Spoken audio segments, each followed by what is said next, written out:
Good evening, good evening. We're going to call this meeting to order. My name is Tiffany Baker, and I am your chair. And we will ask you to start by standing so we can have the flag salute, please. I pledge allegiance to the flag of the United States of America and to the republic for which it stands, one nation, under God, indivisible, with liberty and justice for all. Thank you so much. Okay, we'll call for the roll call. Erica? Hello. Yes, Chair Baker. Here. Commissioner Faulkner. Here. Commissioner Harris. Here. Vice Chair Huerta. Here. Commissioner Pastorian. Here. Commissioner Steed. Here. And Commissioner Wilson. Here. Thank you. Okay, at this time, we'll call for public comments. Erica? Yes, we do have 3 non-agenda public comments and 1 under item number 2, which we'll take at that time. I'll go ahead and read the public comment rules. A total of 30 minutes is provided for members of the public to address the Race, Equity, Diversity, and Inclusion Commission on matters not listed on the agenda. Each speaker is limited to 3 minutes. Public comments may be made in person at the meeting by submitting a speaker card to the Commission Secretary or by submitting an email to be read aloud into the record at the meeting. Email comments must be submitted to readycommission@temeculaca.gov. Speaker cards for in-person comments will be called in the order received by the Commission Secretary, and then, if time remains, email comments will be read. Email comments on all matters must be received prior to the time the item is called for public comments. All public participation is governed by the Council policy regarding public participation at meetings adopted by Resolution Number 2021-54. Our first speaker is Jillian Larson, to be followed by Bob Quay.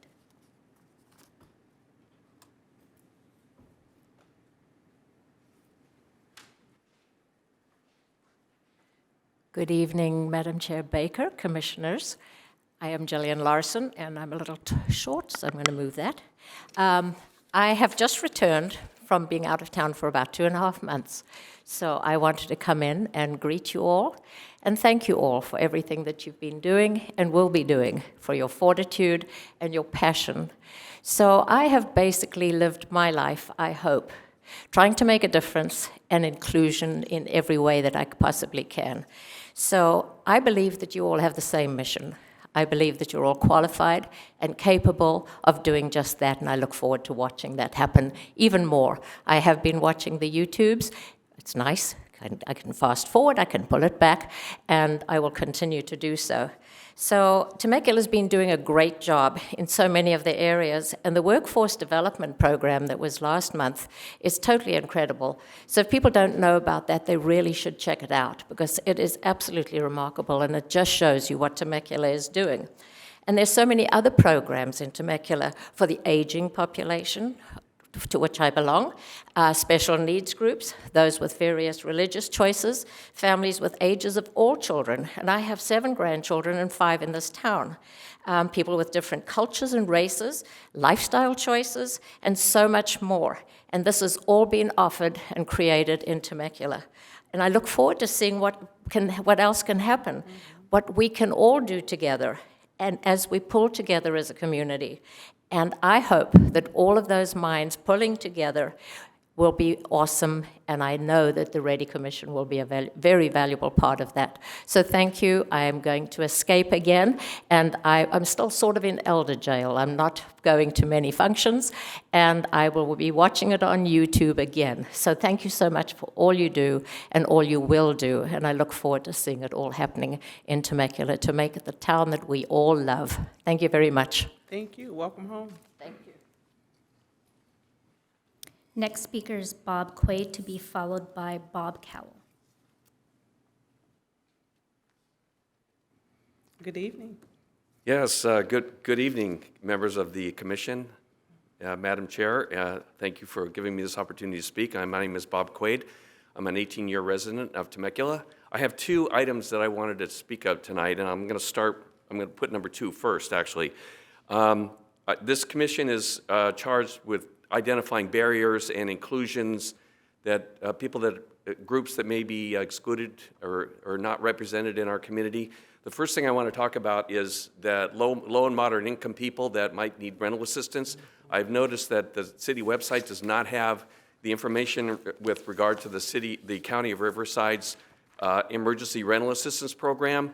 I'm involved in that grant with the city of Moreno Valley, and there's tens of millions of dollars available that has to come through the county, but the United Lift 211 information is not on the city website, and I would encourage you to communicate that with whoever the person is that would put that on the website. I can send you that website information if you like. My email address is on my thing, so if you can reach out to me, I can send you that, or you can just look it up. United 211 Lift, millions of dollars for the city, for the residents of this city. The second item I wanted to talk about, I have a question for all of you. How many of you believe in a loving Father, Creator, God? Okay. I'm hoping that all of you are silently raising your hand. The reason I bring this up is because there is an unrepresented group in our community that I brought this up at the council meeting on Tuesday that I feel needs to be represented. And so did 70 other residents of this city of Temecula that we got to sign a petition that I circulated in 2 weekends. And it's a petition to ask the city to give us a spot in the duck pond to erect a memorial to aborted children, aborted children memorial plaque. Unborn children are a creation of God, and they should not be forgotten. They are the one unforgotten group of this human race that we live in that seems to be forgotten and are excluded from so many thoughts of people. And we want to many of us in the community want to bring that forward, and we would like to have the city allow us to erect a memorial in the duck pond on their approval. It's going to be privately funded. We just need a spot. And I'm going to go ahead and read this petition real quick. And then if any of you, I'm going to give this to the city clerk. Seconds. And if anybody wants to sign this, they can go ahead and do that. How much time? 15 seconds. Okay. As a resident of Temecula, I lend my support to this petition requesting the City of Temecula Council to respect its declared Temecula Cares theme for 2021 and consider placement of a privately funded memorial to the children who have been aborted in our city. We request that this memorial be placed in a location in the duck pond that is equally as visible to the public as the other memorials around the pond. The design and specifications of this memorial will be presented to the council for consideration during the last council meeting in October, which is recognized nationally as Respect Life Month. So I thank you for your time, and I'll give this to Randy, and if any of you would like to sign this, and then somehow I'll find a way to pick it up from you, because we're going to go back to council in 2 weeks. Thank you very much. Thank you for your comments. Next speaker is Bob Cowell.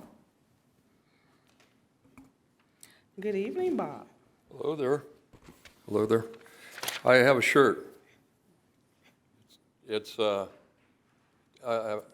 man in the store, a black man in the store the other day, asked me what the shirt stood for, what CRT stood for. And I said, critical race theory. And he said, oh, that's such a terrible thing that's happening. It's such it's wrong what they're doing to the children. My child was in a classroom, and a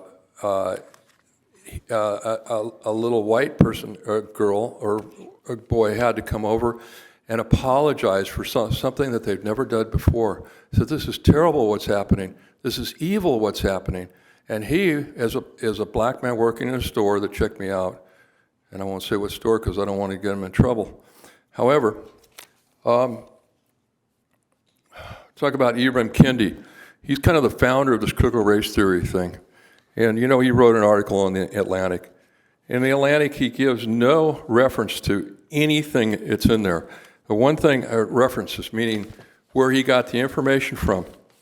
So one of the things he said is white supremacy explains why more than 3/4 of the perpetrators of anti-American Asian hate crimes and incidences before and during the pandemic have been white. That is blatantly false.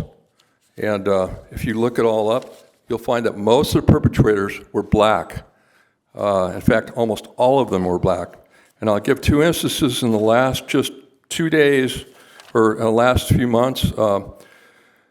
April the 1st, 2021, a GoFundMe campaign created a help. A 65-year-old Filipino woman was attacked in New York's Hell's Kitchen neighborhood and has raised over $90,000. Wilma Kari was assaulted in broad daylight outside an apartment building owned by Brodsky Organization. Her attacker, Brandon Elliott, 38.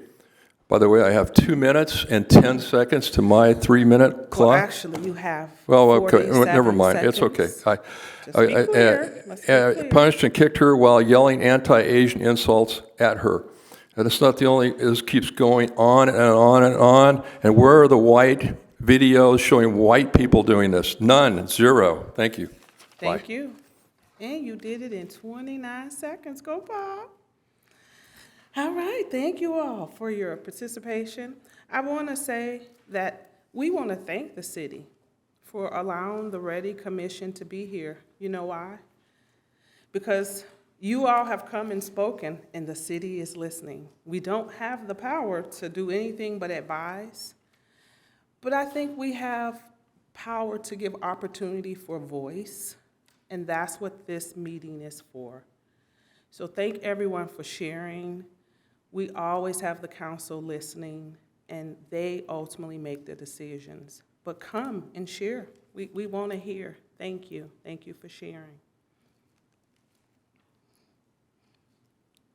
Was the last public I thought comment it for was. that. Okay, I want to make sure. For Okay. non-agenda, yes. Okay. So then let's turn over to the consent item. May I have a motion to approve the minutes from September 9th, 2021? And Madam Chair, I'll abstain since I was absent at the last meeting. Okay. And I so move. I'll second. Okay. May I have the roll call, Erica? Yes, I have a motion by Commissioner Wilson and a second by Commissioner Steed. Chair Baker, Aye. Commissioner Faulkner, Aye. Commissioner Harris, Aye. Vice Chair Huerta. Oh, you Abstain. abstain. Commissioner Pastorian, Aye. Commissioner Steed. Aye. And Commissioner Wilson. Aye. That passes. Thank you. Thank you so much. Okay, well, we're here to have a presentation. Welcome from the housing element to provide feedback on proposed sixth cycle, and that's important because I heard that question, what cycle are we giving recommendations on? It's the sixth cycle of the housing element program. So welcome. Thank you. Thank you. Very much. Well, good evening. I'm so excited to be here this evening. If you haven't met me before, I apologize that we haven't had many opportunities to meet, but my name is Brandon Rabidou, and I'm a Senior Management Analyst in the Community Development Department. So tonight, we're going to be talking about two things. One of those items is the public safety element, and the second item is the housing element. It's really all in one bundle, so we figured we'd still talk about the public safety element since it is part of this update. So this public safety element update is really required because we are updating our housing element. And we have to make some really minor changes to come into compliance with state law. One of those things is that we need to do what's called Sb99 analysis, and that just looks at the evacuation routes for the city. Additionally, we have to deal with extreme weather events like fires and update the city's local and county hazard mitigation plans. These were approved by the State of California Board of Fire Protection as well as the Riverside County Land Use Commission. And we're going to be doing a more comprehensive general plan update here in the future that is really more detailed and more community engaged. So with that, any questions on the public safety element? It's tied with the housing element, so that's where we're bringing it up just briefly. Okay, great. We'll get into the big part of the presentation, and that's the housing element. So what is the housing element? Well, in 1969, to address similar issues that we're experiencing today, housing prices, affordability, rental units, home ownership, then Governor Reagan adopted housing element laws. The housing element law has changed completely over the last several decades from being a visionary document to really the state looking at every single unit and how those units are being produced. So how are units assigned to the city? Because that's what this housing element really does. It assigns units to us. So I'll walk you through the process. Essentially, the state provides a number to each region in the state. So we're within a region known as the Southern California Association of Governments, also known as SCAG. That region then develops a formula on how to distribute those units, and those units are then assigned to each jurisdiction. That formula includes multiple demographic features, including affordability, how many folks are living in an average unit in a house, overcrowding, and other items. That formula comes out, it spits out, and then we get our RENA number that is assigned to us. So we were assigned a RENA number for the city, and we have to accommodate that within our housing element. Before we really go through this process, we do have a public outreach and survey phase. So we heard a lot of different things from our community, and I want to briefly go through those. The first one is we heard folks that said, we want to buy a home in Temecula, but we can't afford one. And so we implemented policies in this plan that incorporate those concerns. Additionally, we heard that some homes are in need of rehabilitation, and so we incorporated policies for that. We heard that there are a variety of housing type needs in Temecula, and that single-family homes aren't the perfect option for everyone, and so we incorporated some policies to address that issue as well. And then finally, we also heard Temecula should not have any more housing and traffic. Those are, traffic is a valid concern. And I just want to make this clear, and you're going to hear me say it multiple times throughout this presentation, no units that were not already planned for are being added to this plan. No units that were not already planned for are being added to this plan. The city has capacity to accommodate all of these proposed units through our existing plans. So let's talk a little bit more about planning for housing in Temecula. One of the things that we want to discuss is, I'm going to say it once and then I'm going to use the acronym, okay? Affirmatively Furthering Fair Housing. I'm going to trip that up if I say it every time, but AFFH, as I'm going to call it the rest of the time, is a part of the Federal Fair Housing Act, which is a part of the Civil Rights Act of 1968. AFFH is designed to ensure that recipients, the city being one, do not discriminate and that they overcome patterns of segregation in the community. These rules change based on presidential administrations, new policies, things like that. But in 2016, when we completed our AFFH study for our different funding sources, the city of Temecula was one of only 30 cities to actually complete this new process. So we actually went above and beyond what most, if not every city in the nation has done because we were part of this new rule and new process in 2016. The AFFH study uses federal census data over the course of time. And during this public process, we had approximately 150 people and agencies. I wasn't here on this project during that time, so if we do have questions about kind of that back history, I can always follow up with you and get more information on that, but I did want to talk a little bit about the facts of how that process works. So this is our population demographic in 1990, and you can see that on this map, it's got a representation of different ethnic or racial characters in this diagram. Each dot represents approximately 75 people. There's not many people on this map in the 1990s as we were still a young city. But you will see that there's a variety of colors, and that indicates that we actually had a variety of folks living in different communities and neighborhoods within our city. Now we're going to jump forward to 2010.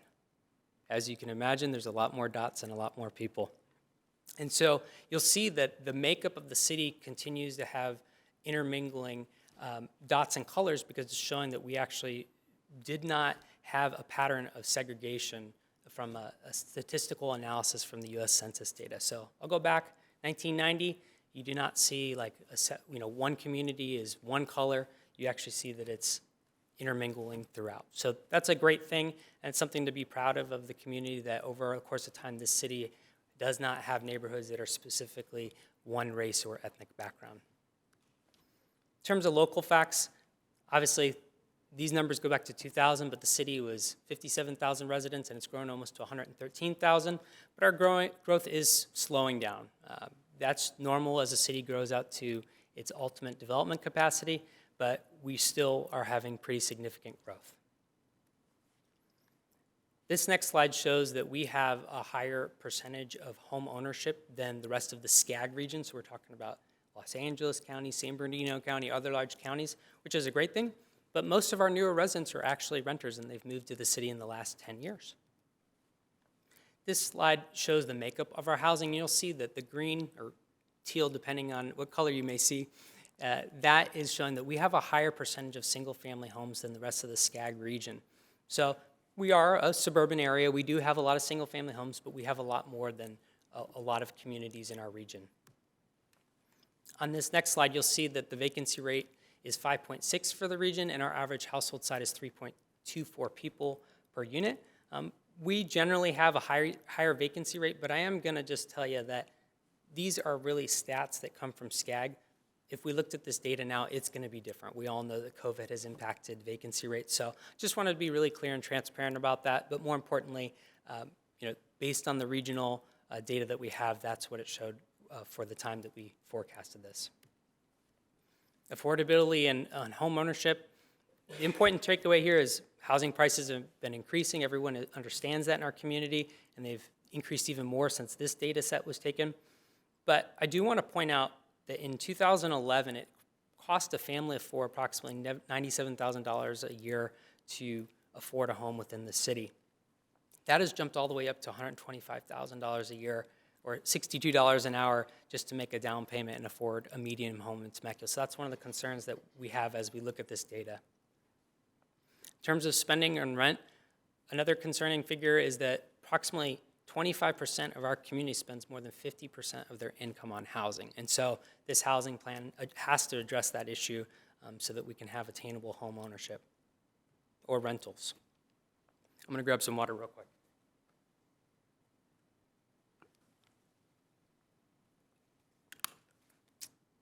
All right, so we're back to talking about that RENA number, that allocation that we received, and we talked about that with those previous slides. So RENA is broken down to a different affordability categories. And this sample is going to be based on a family of four because there's a different range of family members in there. But if you were to be a very low-income person in our community, you would range in income of $0 to $37,000 approximately, which is about $19 an hour.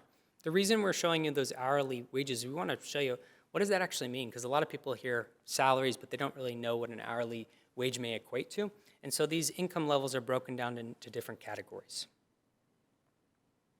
So who does housing and workforce housing serve? So we showed these categories, said, okay, these are different ones, but what does low income really mean? Like, okay, what is $19 an hour? Or what is $46 an hour? What does that actually relate to on who may occupy these types of units? On this slide, you'll see a very low income could be a preschool teacher, a warehouse worker, a grocery store worker. It could also be a petty officer third class with a housing allowance, so our military folks. It could be a starting teacher salary, a firefighter, an entry-level firefighter, a resident manager, or a resident physician. So that's a physician that's getting training to become a full-fledged physician. A moderate income person could be a deputy sheriff trainee, or a second lieutenant in the Marine Corps, or even an accountant. So as we look at our workforce pay and what that equates to in housing, it's really important to understand who affordable and workforce housing can accommodate. Temecula's responsibility in housing is to accommodate the units that are assigned by our RENA process. We are currently assigned for this housing cycle 4,193 units. 50% of our units are dedicated to very low or low-income households based on our demographics or future projected demographics. When we look at the RENA number, a lot of questions we get is, well, how's the city going to build all this housing? Where are you going to put it, and how are you going to finance that? Well, the city really is not financing this housing, and we do not build housing. We have to provide capacity for the private market to develop this housing. Public funds may be used in one-time instances to basically enlist affordability covenants for a 55-year period. But our main tool for affordable housing was redevelopment, and that tool was actually taken away by the statewide. So the cities across the state have been challenged to deal with that since we've lost redevelopment. Temecula, in this instance, will be setting the stage in our general plan to provide that capacity to address those 4,193 units that we discussed. There are a lot of different types of housing units. Some come in different scales and densities. They're different housing peoples for different people in different times in their lives. But one of the things we also understand is in order for Temecula to attract employers, we have to provide a variety of housing. If we don't, employers will not come here because they cannot get the staff members to work at those jobs. Housing types come in a wide variety of areas. That includes accessory dwelling units, duplexes, single-family homes, multifamily homes, and mixed use. We also have affordable and market rate projects. On this slide, one is a market rate project within the city, and one is an affordable project within the city. It's pretty challenging to actually tell which one is different. We like to pose that question because a lot of our projects look as great as any other market rate project. I want to talk a little bit about missing middle. So this slide demonstrates a wide range of housing types that we've discussed. And you'll see on the far left-hand side, single-family homes, which we have a lot of based on that previous data that I showed you, and kind of mid-rise apartments, which in Temecula isn't necessarily the type of units that we see, but nationally, that's kind of what the two types of units that are predominant in the nation right now. In the middle is what we're calling missing middle housing, and this is a nationwide issue. These types of units are not being built at the scale as quickly as they are needed to be built or anywhere near previous generations have had these types of units built. So younger generations don't have the ability to maybe start off in a duplex to move into maybe a townhouse and then move into maybe a single-family home. They don't have that ability. There's just not enough units. And so this missing middle housing issue is a nationwide problem that the city is also experiencing as well. So what did the city do about this? Well, actually about 10 years ago, we started to address this issue because we heard from our residents traffic, and we heard we want higher paying jobs. And when we did our economic analysis, we developed the Uptown Temecula specific plan to provide missing middle housing to attract employers and to provide these alternative options. So we did this before the state ever told us we had to do anything. We wanted to make Uptown an opportunity to address some of those issues. So Uptown was designed to attract employers, and Uptown really is an area in need of some rehab and redevelopment and reinfusion of cash. We have had a lot of issues over the last decade, really, where all of our retail has moved east of the freeway, right? And people are not traveling over to the other side to get the retail services that they may have in the past. We used to have a Stater Brothers on that side of town. We've had a lot of the retailers that have left that area. So by diversifying our housing stock and providing opportunities for new employers, we're kind of doing a few things at once that really address this missing middle housing. So just to demonstrate that in an even more clear manner, there's that missing middle slide that I showed you that's kind of used nationally as to demonstrate what missing middle is. And then you'll see a slide right below. That's actually a diagram from our Uptown Temecula specific plan showing exactly what type of housing is permitted. So you can see it's almost direct, and we didn't do this intentionally in terms of the diagram, but it worked out really well for this presentation. So we did this well over a decade ago, and it's something we're really proud of that we were really aggressive on this issue. There's also missing middle opportunities created in the Altair project just west of Old Town. Old Town itself really provides missing middle housing and the Harveston overlay, not existing Harveston, the Harveston overlay, which is west of Inez. As a part of our housing element, we have to look at past accomplishments. And a few of those things that we looked at were, what programs worked well, what programs may need additional attention, and what may we need to revise. So a few things that we've done is we've looked at AFFH, site identification in terms of developable sites, development code requirements, and other new legislative requirements. And I'll tell you, there's a lot of new legislative requirements, and so we have to update that to come into compliance with state law. Some of the other things that we worked on is we adopted an affordable housing overlay zone, approximately 100 acres in the city where projects receive expedited review as well as a certainty to develop affordable housing. We've continued to support nonprofits and other agencies that support housing-related issues. We've issued an RFP to develop additional affordable housing sites.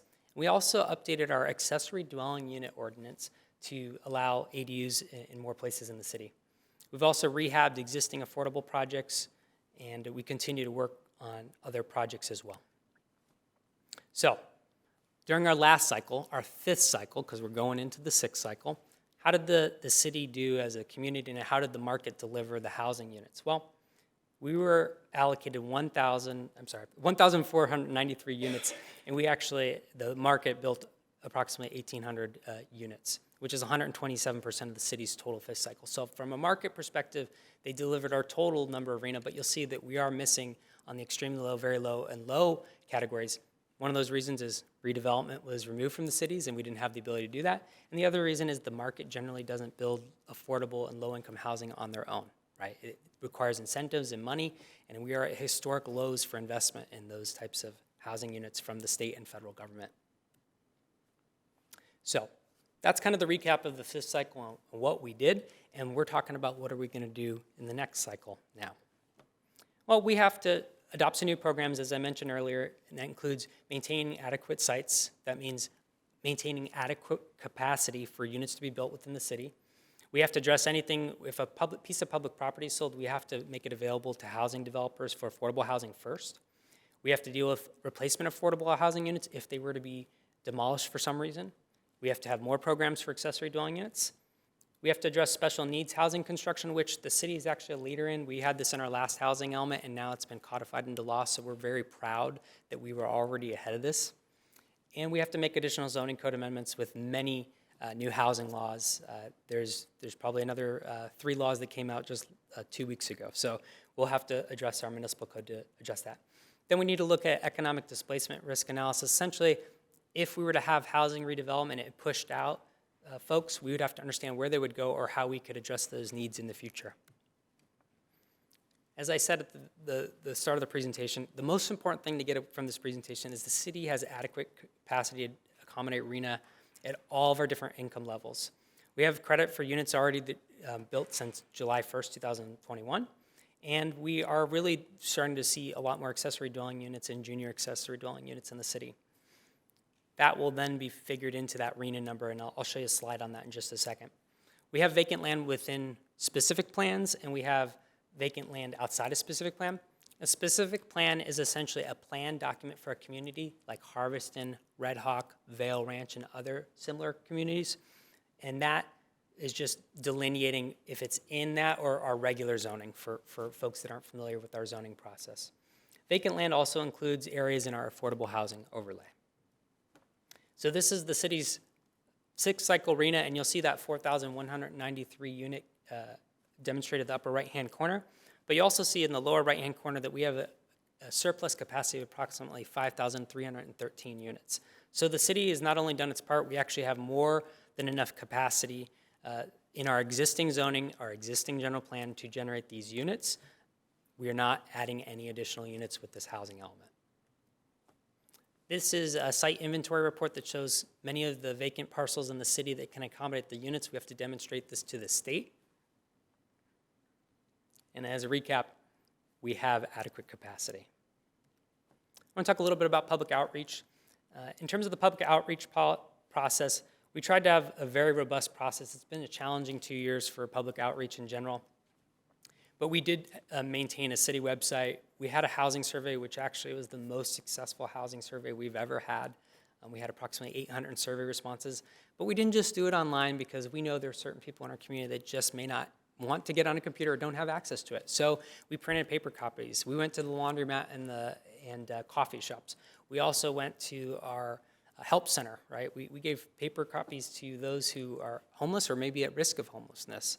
And we communicate with our affordable housing developments as best as possible, as well as maintaining an email stakeholder list and holding workshops virtually in English and Spanish. And we also had another workshop more recently as well.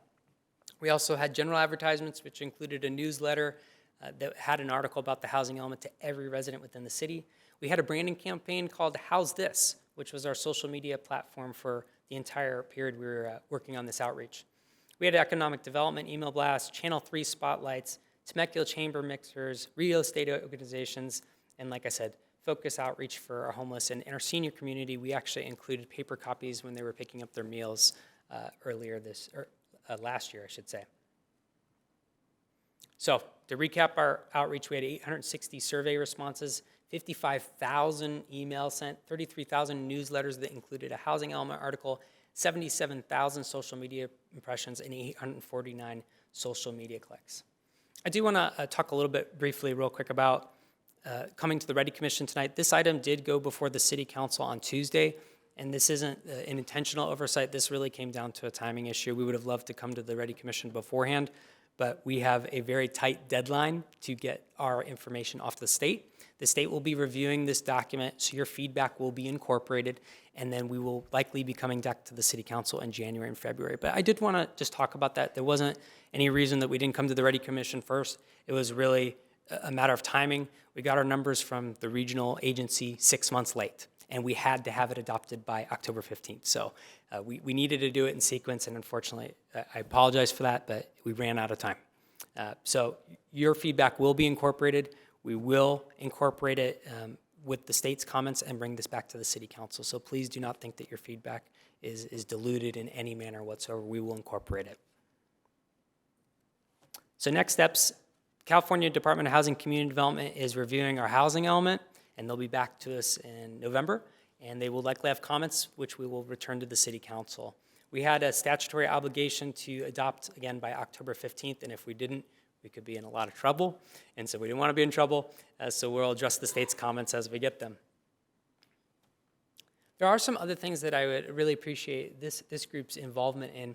We do have a community development block grant meeting on October 27, 2021, and that's important because a lot of the information that informed our AFFH was engaged, is a part of that CDBG process. So I want to open this invite to the public and obviously the REDI Commission.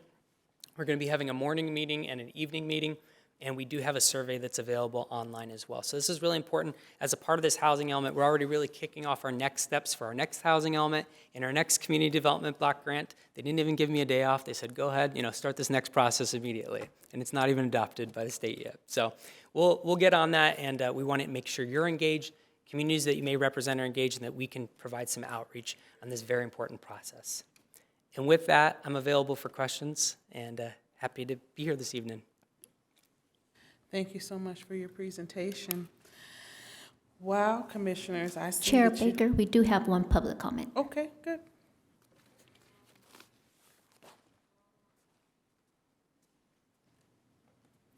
Laurel, sorry. And that'll be at 5 minutes. Hi, Welcome. my name's Laurel Lamont. I've been speaking here for, like 5 years, obviously not straight, but I've been asking for attainable home ownership for a strong 2 years. But the first time I came here, I was trembling and scared and asked the city council, because I was a single mom, still am a single mom, bouncing from room to room about every 4 years, but me and my son share a room. And the thing about what was put up on the board of the low income, moderate income is that's a family of 4. When you get dropped down to a family of 2, that puts you in a whole different bracket. And so you don't qualify for the affordable housing. And the affordable housing, as is a problem in and of itself. It's old, outdated, and not working the way it was intended to work. So we need something with upward mobility. Habitat for Humanity has a fantastic model, and we should see more of that, incorporated into the pre-planned communities and not segregated from, so that it's close to the schools and the parks and where everybody else wants to be. Outside of Habitat, because there's a lot of people, because Habitat vets their homeowners pretty thoroughly. They want people who are able to make that mortgage, which is great. But that still leaves like a lot of people, behind. So we need more ideas. I've presented a few to the city, and also in that housing element that wasn't presented tonight is land trusts, which the city will know more about. I don't have all the details on that, but I suggested also going to big corporations, Target, Costco, Trader Joe's, and asking for funding there. State and cities are at odds with each other. State is gonna tighten in on cities, and they're just at the top, overlooking, not really understanding how the inner workings of each city works, and then the city's getting upset at the state, saying, you don't know how I run this, we know our city better than you know our city. Both have valid points. Back in 2020, there was a proposition for rent control, which didn't pass. Gavin Newsom was opposed to it, the Republicans were opposed to it. The point is, combined total to for and against was $130 million was poured into that. Money is available. I know RDAs are gone. We love to talk about how RDAs are gone, but we didn't come up with new ideas when we had the RDAs. So the RDAs are gone. We got to make peace with that. We need new ideas. I presented a few. I'm not saying that those are the ideas, but let's talk about them. I'm one person. Let's get all the brains on the table and really look at what we can do. There are things we can do. Money exists. Clearly, there's some disposable income if $130 million was thrown into a proposition fighting for, yes, I want it, no, I don't. Imagine all the homes we could have created.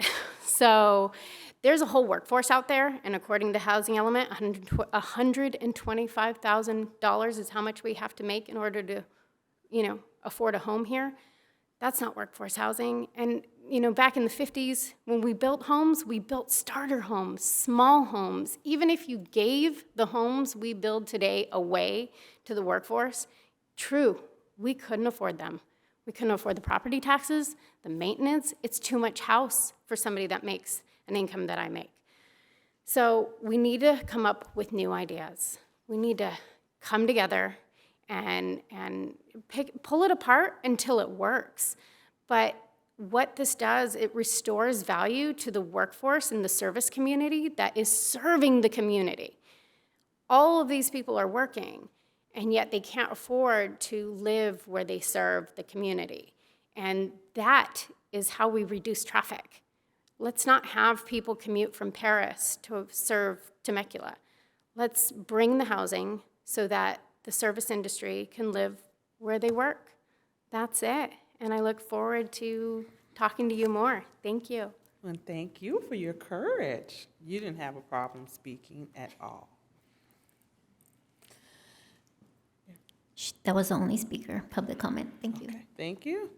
And so at this time, we're going to take commissioner comments.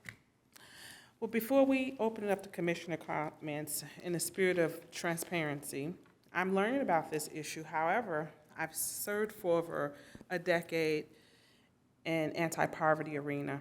And so some of the concerns expressed here today are very much being looked at and discussed at the federal level. I actually was just having a conversation with some federal partners around this. And I learned a term. I want to ask what this term is: workforce housing. What does that mean? Yeah, it's a great question. So there's a lot of terms, and the terms have trends, right? So you've got affordable housing, you've got workforce housing, you have attainable housing. Really, some of them are interchangeable, some of them are not. It just depends on the circumstance and how a city would define it, but I'll talk about the way we define it here at the city. Attainable housing, right, is going to be housing that isn't maybe deed restricted, but it may be those starter homes that our previous speaker was talking about, right? Might be smaller unit size, maybe smaller lot size. It may be someone that wouldn't qualify for affordable housing, but doesn't make enough to get regular market rate housing. So that's what that attainable housing would be. Workforce housing can kind of blend into that attainable housing, but it can also blend into the affordable housing commentary as well, right? So it's blending into both of those. Workforce housing really is your teachers, your police officers, your bus drivers, and that whole range of folks, making sure that they have an opportunity to have housing. And then affordable housing, for our definition, is generally deed-restricted housing that has a legal obligation to be set at a certain amount or certain rental amount based on the state and federal government statistics and figures for that area. So they'll say, you know, this year with inflation, if you make $30,000 and you are a two-person family, this is what the rent you can afford, and that's how much a rental property may charge for them. So those are the kind of the three different ones. Like I said, some of them blend and are attainable, but really the main ones that are really different to me in my mind are you've got affordable housing, deed restricted. Attainable is really its own, you know, kind of mid-market. And then you've got workforce, which can be affordable and or that attainable housing. Does that answer your question? It does. I'm going to turn it over to my colleagues here, but I can tell you this is a big elephant, if you will, and it's nationally an issue. It's not just here. One of the things that I would recommend in terms of a recommendation, I'm not sure where we are with this, but some of the federal partners are looking at a new model. It's called the ALICE model. And it's for anti-poverty, of course, but we do 100% of the federal poverty rate. Now we're looking at changing that to 200% of the federal poverty rate. But I was wondering if that model, because it's for us, we are determining if an individual qualifies for our CSBG programming. However, how could we partner with some of those funders from those block grants to kind of bring this together, because we're looking at changing the federal government is looking to change its income requirements for the states for these type of issues. And then last, I would ask that some of these terms be defined to the public, because unfortunately, we all know our acronyms. And if you work in any government entity, Lord, it's a lot. So even for the layperson to understand, this is what that means. So for example, unrestricted housing versus de-restricted housing. Could you define that for me in the community, please? Yeah, definitely. There is a glossary in here that does define everything, but as with every presentation, we try our best to define things as much as possible, but also keep the presentation as condensed, so we can definitely look at that. But do you actually want a definition of that? I'd be happy to. So to that point, how can we make such a presentation in layman's terms? Because if I wasn't sitting on this commission, I'm just going to be very honest. I would be swimming in, it took me like weeks to read it, to understand it, and I'm still confused, but because I care about the subject matter and being responsible for being here. And so that would be my recommendation. How do we make it bite-sized for the residents? How do we break it down to a 8th grade level according to what we should write? It's not being condescending to anyone, it's so everyone can understand. Those are good practices. And those are the things that I would suggest from this. And I'll turn it over to whichever one of my colleagues would like to have their questions or input next. Don't all speak at once.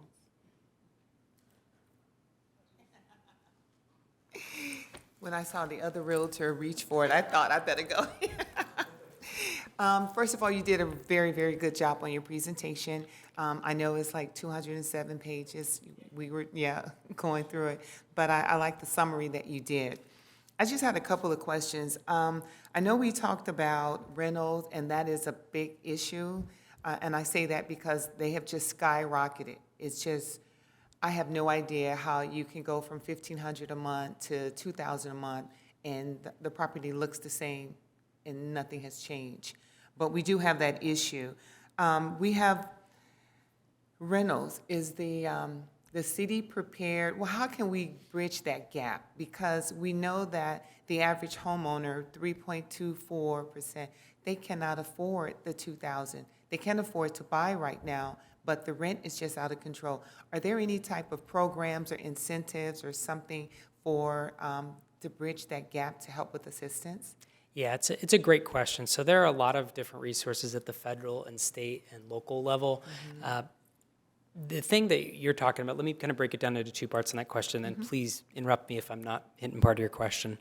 So the first part of it is rents are increasing, we know that, and the state did end up passing rental restriction or rent increase restriction laws. The proposition that was discussed earlier was not passed, but the state did come in and provide rental restrictions later on. So there is some, but to someone that isn't making more money all of a sudden, that's not really the best answer for them. Right. So there are programs that are out there for assistance at the state and federal level, but there's more demand than there is availability of resources. All right. So what our responsibility as a city is in terms of trying to deal with this issue more permanently, and frankly, it's not a fast infusion of hundreds of millions of dollars that would be needed. What our job is to create capacity for the private market to generate more units. Yes. And when we generate those units can address affordability issues, but they can also provide deed-restricted units with certain incentives. So let me talk about that a little bit. Okay. So the affordable housing overlay that the city has to maintain, it's approximately 100 acres, it provides expedited reviews as well as exemptions from a lot of the processes that slow down housing and development. So for instance, if a housing developer came into the city today, they want to develop on 10 acres and they want to do 100 units, they may have to do a whole California Environmental Quality Act process that could take years. CEQA. So with affordable housing overlay, they're exempt from that. Yeah. And the city can have certain parameters that make the design good, but once they've met those parameters, they get to build that development, and they get to build it a lot faster than normal. So that's how the city can address the issue more permanently without actually putting any cash, because we don't have all these redevelopment resources as mentioned by the public and the commission. That's how we're able to do that. We're providing new capacity. We're allowing the market to build these units because they're going to build it a lot faster if they're like I don't have to deal with CEQA. Right. I get special exactly. considerations. Cut out all the red tape and all that, so that's good. Definitely. And so I always like to say, okay, that's what we're doing, right? That's what we wrote down, but it's not real action. We actually already have projects that are coming in under that. So that is some success in my mind, that we're actually seeing projects that are using that for affordable housing. We're getting more units. I actually have a slide, if you'd like to see that, of some of those projects coming in. But that's how we're addressing it, and we are seeing some progress, which we're really proud of. Okay, that's really good. I had another question. I know we went over the extremely low and the very low, and the very low is like teachers, like $15 to $17 an hour. What dollar amount is on the extremely low? Yeah, the extremely low, that could be someone that's maybe on Social Security income, right? That maybe they're elderly and they have a paycheck and they're not working anymore. Could be someone with a disability, right? They're unable to go into the workforce. So there's a variety of factors. Right. That's great. That's exactly what I was hoping it meant. So good for that. And then another thing I had a question about is the website, because I know we have so much, and I love that you wrote in here how you got, you reached the social media, the newsletters, and all of that. We need to do all that when we have our multicultural event. We want to use all the segments that you use also. But is our website conducive to someone that's probably on the spectrum or that has special needs, ADHD and all that? How can they maneuver around that website to help them find that low-income housing or that subsidized, something like that? Is it friendly? That's a great question. So first of all, the city has, just for informational purposes, we have a website that's translatable into many different languages. That's the first thing. We try not to have a lot of images on our website so that screen readers can work with it, and it's, I'm going to mess up the term, I think it's WC3 is the accessibility term for websites, so that their different services work. But if we ever have a concern, we'd be more than happy to reach out to any expert on that and get more guidance on that to improve it. We're always open to that. Okay, because I was just at a seminar last week for the California Association of Realtors, and we had someone, they spoke on this website. It's called Accessory, and this gentleman actually, he is paraplegic now. He was thriving and everything, but due to a surfing accident, now he's paraplegic. And he says, I was looking to buy my first home, and I looked at all the websites, and he says, none of you realtors had an ADA website. Nothing was updated for me, someone that needed to, get around a different way. And so he created this website. He's an attorney and all of that. So now he was just sharing with us, everyone should have a website for everyone to be able to get on, because you want to be not about business and computers, but it's a people thing. And so I just want to make sure that we're reaching the people at their needs. We will definitely confirm with our IT department to make so, but we intentionally don't use a lot of graphics for that specific reason. Perfect, definitely. Thank you. And that concludes my questioning. Thank you, Brandon. Thank you. I've spoken to you before at the last presentation that you guys did, and I know that you have a huge passion and knowledge for this, so we truly appreciate that. It blows my mind that $19 an hour is very low income. Can you even imagine? Wow. It's crazy. I remember 5 years ago when Laurel spoke, I sat in that audience with tears in my eyes. It broke my heart. And I remember 10 years ago when you guys came up with the Uptown Plan. And I know there's a process to that, and it's very specific because you have a very specific look that you want for the Uptown Plan, but I also know that it's going to encompass a lot of things that we really need in regards to housing when it comes to the multi-dwelling units, et cetera. A couple of things have gone in with the design that we want and the look that we want. Are we seeing a lot of developers that are expressing interest in that plan? And what is that time frame? Because we need that lower housing now, yesterday. Great question. Well, fortunately, my prior life at the city, I was a current planner that worked on one of the projects, so I have some information on that. So we have the Las Haciendas project, which is a 77-unit project for affordable, which has an affordability covenant on it. The project is actually in construction plan check. I had a meeting with them today, actually, and so we expect those units to be built with next year. They've received their tax credit financing from the state, and they're ready to move fast. We're excited because the developer is also the operator, so it's always great to have that continuity. Community Housing Works is the owner of that project, so we're excited to have that. So to answer your question, coming soon, very soon. The second part of that is, I think to add the market. What is the market doing? Because the city did infuse some monies into that project, approximately $12 million of leftover affordable housing funds from redevelopment. But the market is starting to respond, and we've had actually multiple inquiries, and we are seeing very serious plans for units over there. So that's great news. I don't think that this is more of a cursory due diligence review. We've made some acquisitions of land, and we're looking to build. So this is very good news. Okay, great. And I also wanted to just address our senior population. And we were both in real estate, and we know tons of seniors that are living in big houses, and there's nowhere for them to go because it's going to cost them as much to stay in the city. So I think a big need is obviously senior housing that is more suitable to their needs. It frees up the bigger housing. It helps lower the price for everybody because there's more housing available. How are we looking when it comes to senior housing and accessibility? Great question. So about 8 to 9% of our community would be defined as seniors from the housing element data sources that we have. One of the ways that we can do that is deed restricted if they're going to be in those lower income categories. Again, that's how we address it. But the other part of it too is, as you've looked at some of the developments, and mind you, some of the prices are very high. So let's be completely transparent about that. But in Somers Bend, for instance, which is for planning purposes, we call it Roy Paul Ranch. So you may hear me say both because my brain has them both in my head. I apologize for that. But Somers Bend and Roy Paul Ranch, there was originally some schools planned over there, right? That was part of the plan. Mm-hmm. But because the school district didn't need those sites, the developers decided, hey, we're going to turn some of these over and we're going to do senior housing, or they may do something more of a multifamily or a denser product. So we've seen that, and Somers Bend has really addressed the market concern for those folks and said, we're going to have deed-restricted units over here. So right. That's happened, but it's a constant ongoing concern, and we'll continue to address it. Yeah, and I know the senior homes in Somers Bend are not quite affordable to everybody. Yep. So is there any conversations that we can have with our developers? I mean, I know the developers are all about the money and the bottom dollar, but at the same time, we have a need for more affordable housing for not just our seniors, but for everybody within this community. I mean, it would be nice if the city would have those discussions and a portion of the houses were more affordable, but not just in a corner, like interspersed within the community where Definitely. Everybody mixes and plays and lives together. Definitely, and That's access ideal. to transit too, right? Exactly, So yes. those things as your life cycle changes.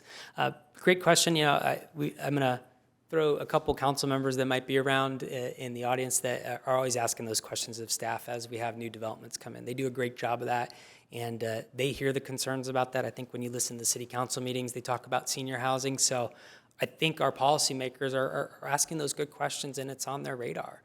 It's not something that's just kind of being put to the side. They're asking questions, where are seniors going to go? The other thing, too, is we do have a substantial number of assisted living projects that are entitled and really, really close to construction in the city to deal with some of those assisted living needs as well. So it's not just we're downsizing, it's what happens when I need that additional care. And so those market products are being built.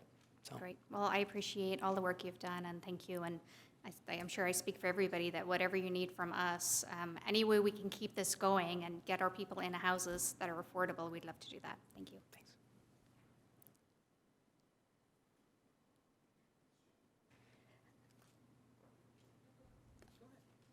Thank you. Thank you for your presentation. It was amazing. But I do agree with Chair Baker. It would be nice to have a more condensed version out there for the public.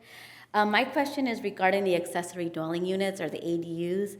After reading some of the report, some of the comments in there are requests from residents requesting that the permit process be easier/faster for ADU units. So I just wanted to ask, what is the city doing?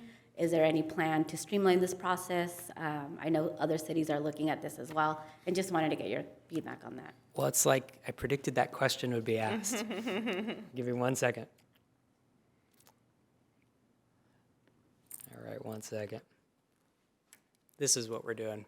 We're working on a streamlined accessory dwelling unit process. What this is a permit-ready process, which means you come into the city, we have floor plans already available for you, the architecture's done, the engineering's done, the energy calculations are done. You can walk in and get the plans approved very quickly. So we're saving thousands of dollars to residents. We're saving lots of time. And really, what's great about this, there's an equal trade-off, right? the city wants high-quality products, right? When someone builds something in the city, it's not going anywhere for 50 years, right? The house doesn't disappear after 50 years. So we don't want to have substandard housing. That's kind of going backwards.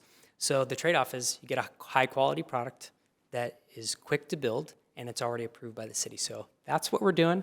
We have, I know Jackie's getting excited over there. I see over there. We're actually going to be doing some more outreach on this actually next week. We're doing some outreach on this, and we'll be doing further outreach over the next month, and we'll have an open house that you all are welcome to come to as well. But yeah, we're working on it. Okay, that is awesome. That's amazing. Are the anticipated to be detached units, or are there attached unit plans? Yeah, great question. So the attached units are really difficult because you already have a house and you have structural analysis, you have architecture. It's very hard to provide a pre-approved unit for that because you have to have an engineer come look at the plans, you have to look at your foundation. There's a million variables and scenarios. These are all detached, and that's really the only way that we could do this type of streamlined process. Otherwise, you'd have to have an engineer. Awesome. I'm sorry for all my questions. Do you have an ETA for when this will be implemented? Right now, we kind of have the designs and floor plan layouts picked out. We're going to go out to the community, listen to what they want. Is there something that we didn't address? And then we'll move into construction drawings. Our goal is, I would say, no later than the end of next year. Awesome. Thank you so much. And then I did have a question. I know I was looking at you mentioned the average rate, 3.24 household size, but there was something in the report that also mentioned an anomaly, possibly due to COVID, where there's adult children living with their parents. So how does that affect this? That's a challenging piece of data because we really don't know. There's a lot of things in COVID that we don't have a full understanding of where things are going to go. Right now, millennials are buying up houses at a higher rate, so maybe they're moving out. We don't know. So to give you the best answer I can, I'm not exactly sure how it's going to turn out. How would that affect this plan once it's adopted if you start seeing those drastic changes? Yeah, the first thing is the reason these plans are market-driven is the market's going to respond. So if all of a sudden that these kids start moving out, maybe they want to start a home, the market will start responding to that. Now, that doesn't mean to say the market's going to go for what's meeting millennials' needs. They're going to go what's meeting their financial interest. And so as the city, as a policy group, that's why we have the areas like the Uptown Temecula specific plan say, hey, this isn't for more single-family homes. This is for smaller units and different things. And as you provide the market opportunities, someone's going to see that, buy a piece of land, say, I can do this many units on here, but they're going to be smaller units that address this group of folks that want to buy these units. Awesome, thank you. And I think my last question, and this might be a premature question, as you probably know, new legislature, Senate Bill 9 has been mentioned. I know the city opposed that bill. A lot of local cities and statewide opposed that bill, which would allow for up to 4 units and single-family home areas. Would that impact this housing element, or would that be something that's addressed later in future versions? Great question. This housing element was based on data that we already have, and we went through this whole public process. So it likely will not be incorporated into that because we don't know how the states can interpret things. The law doesn't actually go into place until January 1st. We don't know what the data analysis will look like. And again, we have a statutory obligation to adopt this by October 15th, in a couple days. And then when we have a 120-day period to basically respond to HCD. So we have to adopt this all in February. So we have no clue what the analysis will look like. HCD, bless them, but they are usually late on their guidance to get us information. So they're going to provide guidance on how you do the calculation for these and how many units you're allowed to calculate. They're not going to have it. So unfortunately, this housing element will not do it. The next one will. And frankly, we don't get to ignore state law until the next housing element. We have to comply with state law as soon as we can. So it's a challenging bill. Yes, the city did oppose it. A lot of various reasons why, but when we plan for things with local control generally, we know our community's needs and we listen to our community as we are today. So. Well, thank you. I appreciate the responses. Mm-hmm. Hi. You're going to have to bear with me because I am not a homeowner in Temecula, and looking at those numbers, I will probably not be one very soon. It's extremely expensive to live here, and I don't think if my parents wanted to move here from San Diego right now, they would even be able to afford it, frankly. So I don't know a lot, but I've been trying to learn, and I have a lot of questions that might require some repetition, but hopefully we can or there's people out there who can learn along with me this process. So my first question has to do with my understanding of the units that are provided and how they're going to be utilized. So I was able to see that there was carved out units for affordable housing, yet some of them weren't built because whether or not those units are built is dependent on the market, correct? That is correct. So what are some of the incentives that we used? I know that you discussed them briefly before, and I think it's in the housing plan, the like density bonuses and other incentives outside of, I know like the expedited process in those areas that would perhaps get this process moving along. Yeah, great question. Well, I want to, Ms. Lamont that was up earlier, the public speaker, I want to give her credit. She had two really good ideas, and she didn't give herself credit for them. We actually incorporated them into our housing element. So we did that actually between the Planning Commission and the City Council. So, we appreciated it. They were creative ideas. One of them we'd been working on already, and another we thought was pretty innovative, so we incorporated it. So one of the ways we're looking at that is we're exploring a housing trust with the Western Riverside Regional Council of Governments, okay? And what that is one of the things that we see is this 55-year covenant, right? After 55 years, we have a new problem on our hands. We've got to re-add these units. And this housing trust has been used in some communities like the city of Irvine to address these longer-term issues, but it may be an opportunity to generate these units faster in a larger scale. So that's one opportunity we're looking at. Second is the Streamline Permitting, because for developers, it's a huge incentive. It is millions of dollars in time and research when you're doing the CEQA process. It could be delays of years. We had one project within the city that was delayed 3 years on CEQA, okay? So that's another opportunity. Density bonus, great observation. That's a great program as well to provide these units. So let's say a developer was coming in, they wanted to build 10 units, but they said, hey, you know what, I want to build more units. They actually will get additional market rate units if they build affordable units. So that's another program that is available. And we do have developers that are interested in that as well. So those are kind of the different pieces of that, as well as accessory dwelling units, because those are a more affordable form of rental, right? So let's say that someone has a single-family home right now, and let's say they have a family member that needs additional care, or they want to downsize, right? They can move into that, or it may become a rental. So a 400, 600 square foot ADU may be a market size that's missing in our community right now, and so it may be more affordable. So those are some of the ways we're looking at doing that to generate those units. Again, as mentioned by the group, redevelopment's old, we can't worry about that anymore, but it was a great tool. A majority of our units in Old Town were developed with redevelopment funds, and it was an incentive where we could get cash and infused to build these units and really revitalize this area. And the great thing about units in Old Town is it was in a transit-rich area where we have transit stops, and it has entry-level jobs, whether it's retail or food service, that type of thing. So we've lost that tool, but we're trying to come up with new programs. And like I said, Ms. Lamont had some great suggestions that we've incorporated as well. Those are awesome suggestions. Thank you. Because it seems that we're kind of in a mode where we're trying to figure anything out to make Temecula accessible to more people.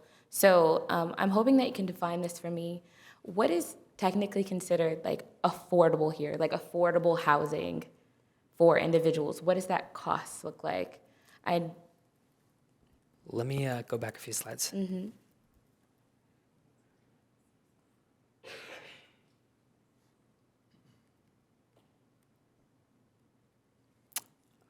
All right, so these would be the different affordable levels. So above moderate, that's basically above your moderate income level and above. So that just can go $500,000 a year or whatever someone's making.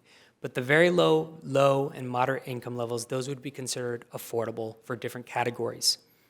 Now, within these categories, there's a sliding scale. So let's say you're very low income with one family member, right? That window is going to shrink. It's not going to be $37,650, okay? Let's say you have a family of 8. That window will grow. And so I can't give you an exact number because it's a sliding scale that goes throughout, but I'm more than happy to give you reference material I can follow up with basically has all the sliding scale information if you'd like. Right, I think I was just trying to understand how the city was determining, like, this is an affordable housing project.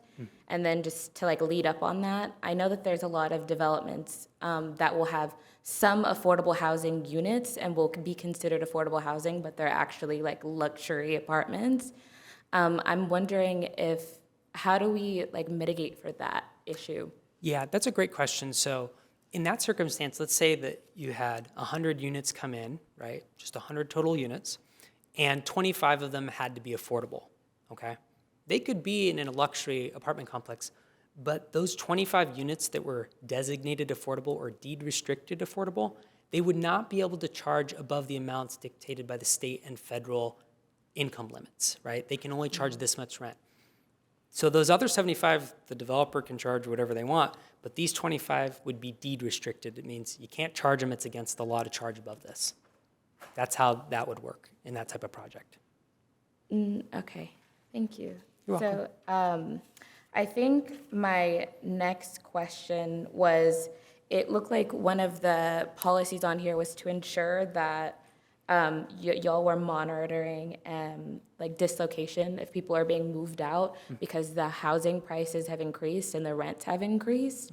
As we see, the housing prices continue to increase, and a lot of people, at least that I know, have been priced out.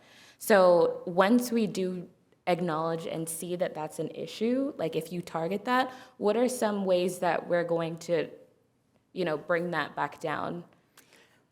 Solve that issue? Yeah, that's a great question. I think with housing, and we have some real estate agents on the board, but every unit counts. Whether it's a market rate unit or affordable unit, it's addressing a total backlog. The state of California, and really nationwide, we have a housing issue. It's not just the state, but ours is worse. We've been underproducing units for a very long time. The recession kind of delayed some structural problems, right? Housing prices crashed. People were able to afford homes again at a more reasonable level. But it's been a structural problem going on since 1969 when the housing element law was adopted. So the way we address it is additional units. That's the only way you can really deal with the problem from a longer term perspective. In terms of more immediate relief, it's challenging, right? I don't have all the answers for you on that. We can look at new programs. I think that for us, one of the things that we're trying to understand is how this housing trust could basically take someone that may be at risk of being pushed out, and maybe they are able to transition into some of these affordable units that may be more readily available. So we're looking at different strategies, but we're going to have to get creative, and really the whole state and country has to get creative to address these issues. Okay. Are we seeing any like additional Section 8 housing like vouchers within this next cycle as well? So we don't have control over that. That's really a federally funded program that is administered by a regional entity for us. They are working on, and this may be what you're talking about too, about looking at how they calculate those formulas, right? They're trying to say, you know what? We use these metropolitan statistic areas to come up with what that number is for affordability. That doesn't work so well, right? Because there's different factors. In a beach city, they may have rents that are way higher and they don't match Temecula, but we're all in the same region for calculating this. So there's an understanding that local governments may have a better understanding of what their market rents or needs are. So those are some of the conversations that are occurring, but the city doesn't really have any control over that Section 8 particular housing at this time, but maybe that will change. Yes. Can you go back to the slide with the potential housing development that's supposed to be like the missing middle? Sure. I just wanted to get a This quick one, look Uptown Temecula, is that what you're looking for? Yes. Okay. So is that currently like in development? You're developing that out? That plan is already approved, and we already have units that are entitled and will be under construction next year. Okay, that's brilliant. So how do you determine where affordable housing and these housing developments will be? Like this middle, missing middle housing? Great question. So a market rate unit can go almost anywhere in this specific plan, right? So they have the opportunity, because we are not the landowners. A landowner gets to make decision on selling these units to developer that's going to come and do that. So anywhere within here, most of the specific plan allows for residential, so it could be anywhere within here. In terms of affordable units, similar story. If someone wants to come in and they want to do affordable with a density bonus, they have the luxury of doing that anywhere in here as well. In addition to that, we have that affordable housing overlay, which is approximately 100 acres dispersed throughout the city. And those 100 acres provide a streamlined process. So that's how those units were picked off. And really, the city didn't get to say, hey, we want that vacant land, that vacant land. We don't have a lot of acreage left. So if it was vacant, it became a part of the affordable housing overlay in many instances. So that's how it was determined is, hey, we've got vacant land, we need to put this overlay over here because we have a statutory obligation to accommodate 100 acres at all times. Okay. I know that Ms. Lamont had mentioned before the idea of the Habitats for Humanity building these small houses and ensuring that they're by parks and schools. And I know some of the affordable housing projects, say like in Old Town, and I'm looking at the one here, they tend to be along, I know that the idea is that they're in commercial centers where there's access to jobs, and there's access to transportation, but it always seems that they're always on the line of freeways or really close to kind of like toxic, like dense areas. I'm looking at this area, and I feel like I kind of know where it is, and I could kind Do you want of me to see where it describe it is. a little? Do you want me to describe it a Yeah. little bit for you? Okay. So the bottom of the specific plan would be Rancho California Road, so just this way. And the top of it would be essentially Cherry Street. Cherry Street doesn't go all the way through, but think of, let me give a good example. Date Street. You know where Date Street is, where that comes the new freeway off-ramp that comes when you're coming southbound? That's essentially that line up there. So it's a huge area of really former commercial development. We hear your concerns about industrial, different things like that. So city actually is very fortunate in that we don't have any areas through the California environmental screen that are determined to be sensitive areas, that we have those particular issues. But every project that comes in has to go through environmental review. Even with that expedited review, they get reviewed by a county agency to make sure there's not this conflict, that there isn't some pollution that's specifically going to negatively impact them, or they have to mitigate it. So that's how those issues are addressed. In terms of affordable housing, there is affordable housing on the east side of the freeway. Madera Vista is one of those projects. We also have several units around Temecula Elementary School. There's a lot of affordable housing over there. So that's some of the areas that we do have it. We'd love to see a school on the west side of the freeway. In fact, the project behind Old Town Altair had a plan for an elementary school. We don't know if they're going to build it or not, but that's really a school district decision, and we can coordinate as much as possible and provide the opportunity. But as of right now, there's no units for them to put a school on this side, or not enough in Old Town to put a school on this side of the freeway. So we hear you. It's something we've been trying to plan for, but the market and how many units come online will determine that ultimately. Okay. And how many more questions do you have? I was about to wrap up. Thank you. No, I'm asking because, we're only supposed to give a certain amount of time to No, the subject, and so I it's didn't okay. want us to I go was about over. to It's wrap up. okay, Thank you. right? We're Yeah. okay? No, Okay, I just thank want to make you. sure we're okay. You're very welcome. Okay, thank you. I think this requires a workshop. Yeah. No, I'm serious. You asked, I'm over here engrossed in your questions, like, oh, I'm supposed to be chairing this meeting. But I think we represent the community, a lot of the questions that the community is asking. So thank you for taking the time, and thank you for the questions. Chairman, And I Mr. got some Faulkner- questions. I'm You're not no, done I'm yet, not young done man. yet. That's okay. That's okay. They sent me here. I'm here to help. All right. He said they sent them here. First of all, Ms. Lamont, thank you for your fight. Thank you for being passionate about this and really bringing that information back. As you can see, they've adopted some of your things, and this brief was well informing. So, and I know you have a lot of things to juggle. Wow. We want to be in your shoes. You know what? We love the city, and we're happy to do it. Yes, Truthfully. and you're doing a great job. And I just a couple of comments. I kept scratching off my list as we went down. You guys asked some great questions, so hopefully I got it down to a couple. But I had to take a lot of things off that. When I look at these things in the housing piece, I'm looking at it from a REDI perspective, as we all are looking for. It was good to see that map that show the dispersion of our demographic, which covers the race and diversity piece for me. But still leads over to equity and inclusion in regards to how we provide accessible housing for different demographics like single moms with kids. And I know you said the numbers are based off a family of 4 or whatever, how they come up with their configurations, but I mean, we understand there's things outside of that that are not factored in to really affordable housing. You know, I work for in my job, I work for the Veterans Administration, and it's one of the things we grapple with veterans in regards to housing, and some of our senior veterans in regards to providing affordable housing and caregiver, which comes with that as well. So I know there's challenges there, but I know there's some unique things they've done on their side. They have more access to grants based on veterans and military to build smaller housing for our veterans to get them out of homelessness and into housing.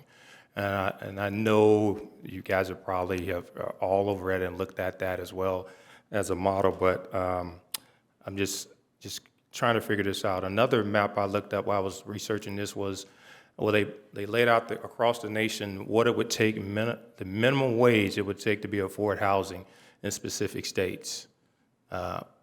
Many of our citizens in the state of California are in a bad situation because retail and some of the other jobs don't provide the ability to afford housing here. And Temecula, with the median house being over $600,000 or close to it, that's challenging. And not only that, but the rent, and you know, we understand rent as the cost of housing, home ownership increases. Guess what else increases? Rent. All right, we understand these landlords and homeowners who are renting out their properties are increasing rent. I know a neighbor next to me who moved out, and they're charging $2,800 for a small one-story single-family home, and two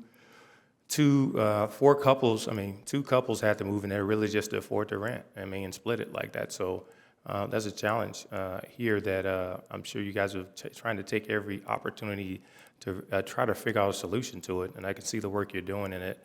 But I'm just really concerned about those, you know, because the cost of living adjustment it's not adjusting for everybody. You know, over the course of the years, I mean, minimum wage has stayed stagnant, right? And then the fight against the $15 an hour, so some people can come up into to be able to afford at least rent or share in that responsibility. That's a challenge. And then our seniors who, as they get older and these large homes and the challenges of being able to maintain that and have to move into something smaller. And, you know, it's troubling. I appreciate the effort you guys are putting in. I appreciate the listening ear. As you said, you listened to Ms. Lamont and you've taken some of her things into consideration. But it's still just a challenge here. And I'm looking for how we can look at that as, you know, that inclusion piece and that equitable piece to make sure that we have the housing for the people that are working here. Because if we don't provide that here, they're going to have to move where they can afford housing and have to commute into our city to do the work. I was in San Francisco working, and they almost lost many of their bus drivers because they couldn't afford to live in San Francisco. They had to move outside of the city. And they had challenges with them coming to schools to drop kids off, and that was an issue for them. So I just want to make a statement. I mean, all the commissioners have said everything, but I appreciate you. I appreciate the brief. Very informative of where we're going as a city. You guys have done a really great job, but as you know, with everything, we still have work to do. So I appreciate you.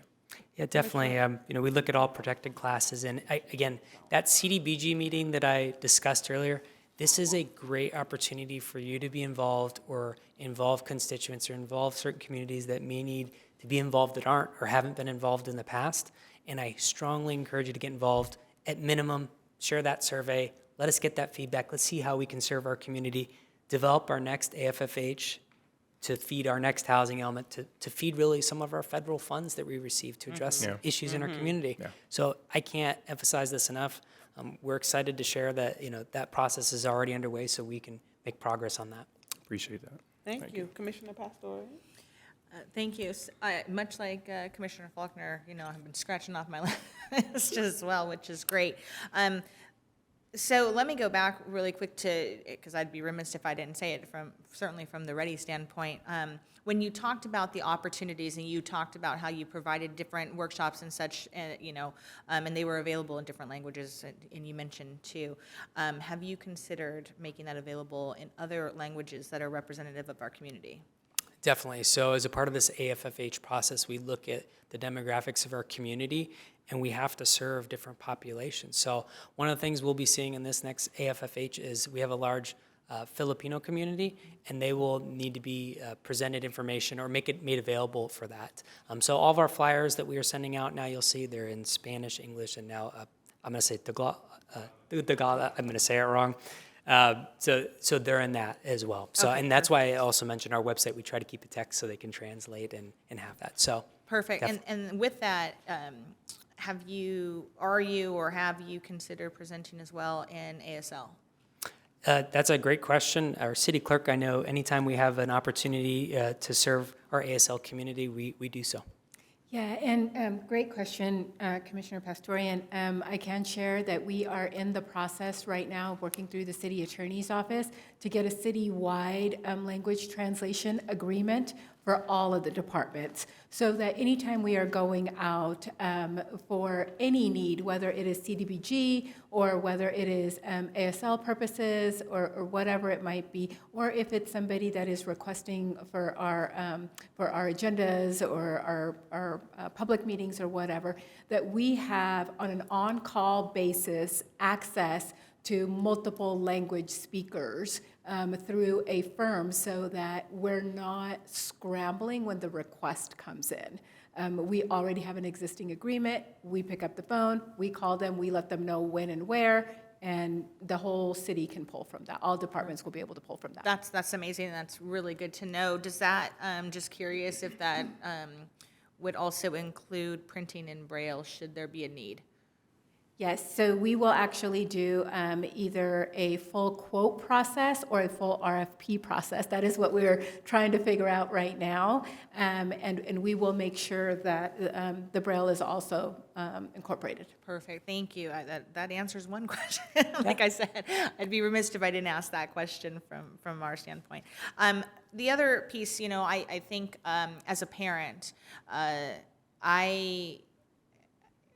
I worry, right? We all worry as parents, but listening to Commissioner Harris as well, there's no way that my children could afford to live in our beautiful city, right?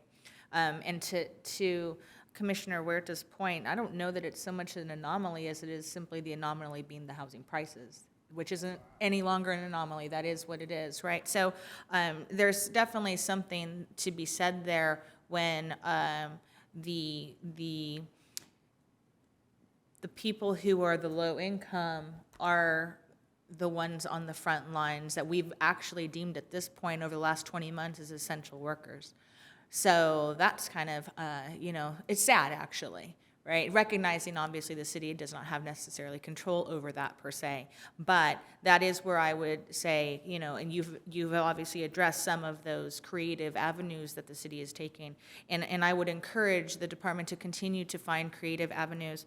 And in that, I guess, is my one question, and it could be a yes or no, I don't know, so excuse my own ignorance in asking it, but I'm curious, as you mentioned that the plans that you were talking about here, there was no new housing, right? This is what we have approved is what we have approved, and this is planned. So within that, because they're not, obviously, some of them have not been built, some of them are not occupied, there's vacancies well within that.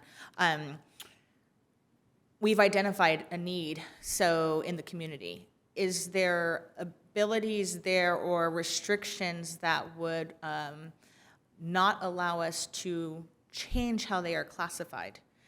Meaning, could we change certain ones to meet the needs of our community and make them affordable or make them attainable and work within serving the needs here? That's definitely not a yes or no question. It's a little more complicated. It's a little more complicated than that. So, one thing I should add, let me take a step back, and then I'm going to answer your question. This housing problem, the city has a part of it, but we're not all entirely part of it, right? during the regional process, during the state process, the major urban centers have realized we've been pushing housing out to the suburbs for years. We've created more traffic problems, environmental problems, and for the first time they said, we're going to bring back units closer to where the jobs are, right? So your coastal cities, Los Angeles, San Diego, all those areas are saying, stop throwing units out to Temecula and all these other areas and start putting them close to where our jobs are so that someone could take alternative transportation, et cetera. So that's kind of the big picture as we step back on this. And then when we zoom back into the city again, we have to do our part, which we've clearly done because we have excess capacity. And so we've been doing our part for years. And really, if you came here in the 90s like my family did, we came here for affordable housing, right? Because they couldn't afford San Diego or Los Angeles, Orange County. So we've been doing our part for affordable housing, but now we're growing up as a city, and we need to continue to do our part and not contribute to the overall national and state and regional problem. In terms of changing kind of the categories, I'm going to understand that, and please correct me if I'm wrong. What you're saying is there ability to change like the income categories maybe to put more towards lower income, or are you saying should we change the way our capacity is designed to accommodate more affordable? I just need to understand that part of your question. Well, I think those are really great pieces, and I appreciate you elaborating on my question. So both. Okay. I walked Well done, myself. sir. I Well walked done. myself into that You one. sure you said. did. Well Okay. done. It's great. Now, so we'll talk about the first part. No, we don't have the ability to change the affordability categories. That RENA formula that was developed on a regional level, they said, these are your demographics, this is the formula, it applies to everybody. Boom. Cities tried to appeal it. We did not because we were in a more responsible number than we were originally anticipating. But many cities appealed it, and 99% of those appeals were denied. And so there is no way to change that number. So that answers part one. Part two, changing zoning on let's say in a specific plan is much more challenging than just, flipping your finger and just saying, boom, this is all going to be multifamily affordable, right? A developer, when a developer and a property owner, they have land entitlement rights to their property. Now they can come in and ask for the zoning to be changed, and we can accommodate that sometimes, but it may not be in the best interest of our community, and it may not be what our community wants. So it's not as easy as saying, let's say in Red Hawk or something like that, and they want to change all the zoning to multifamily to accommodate more units.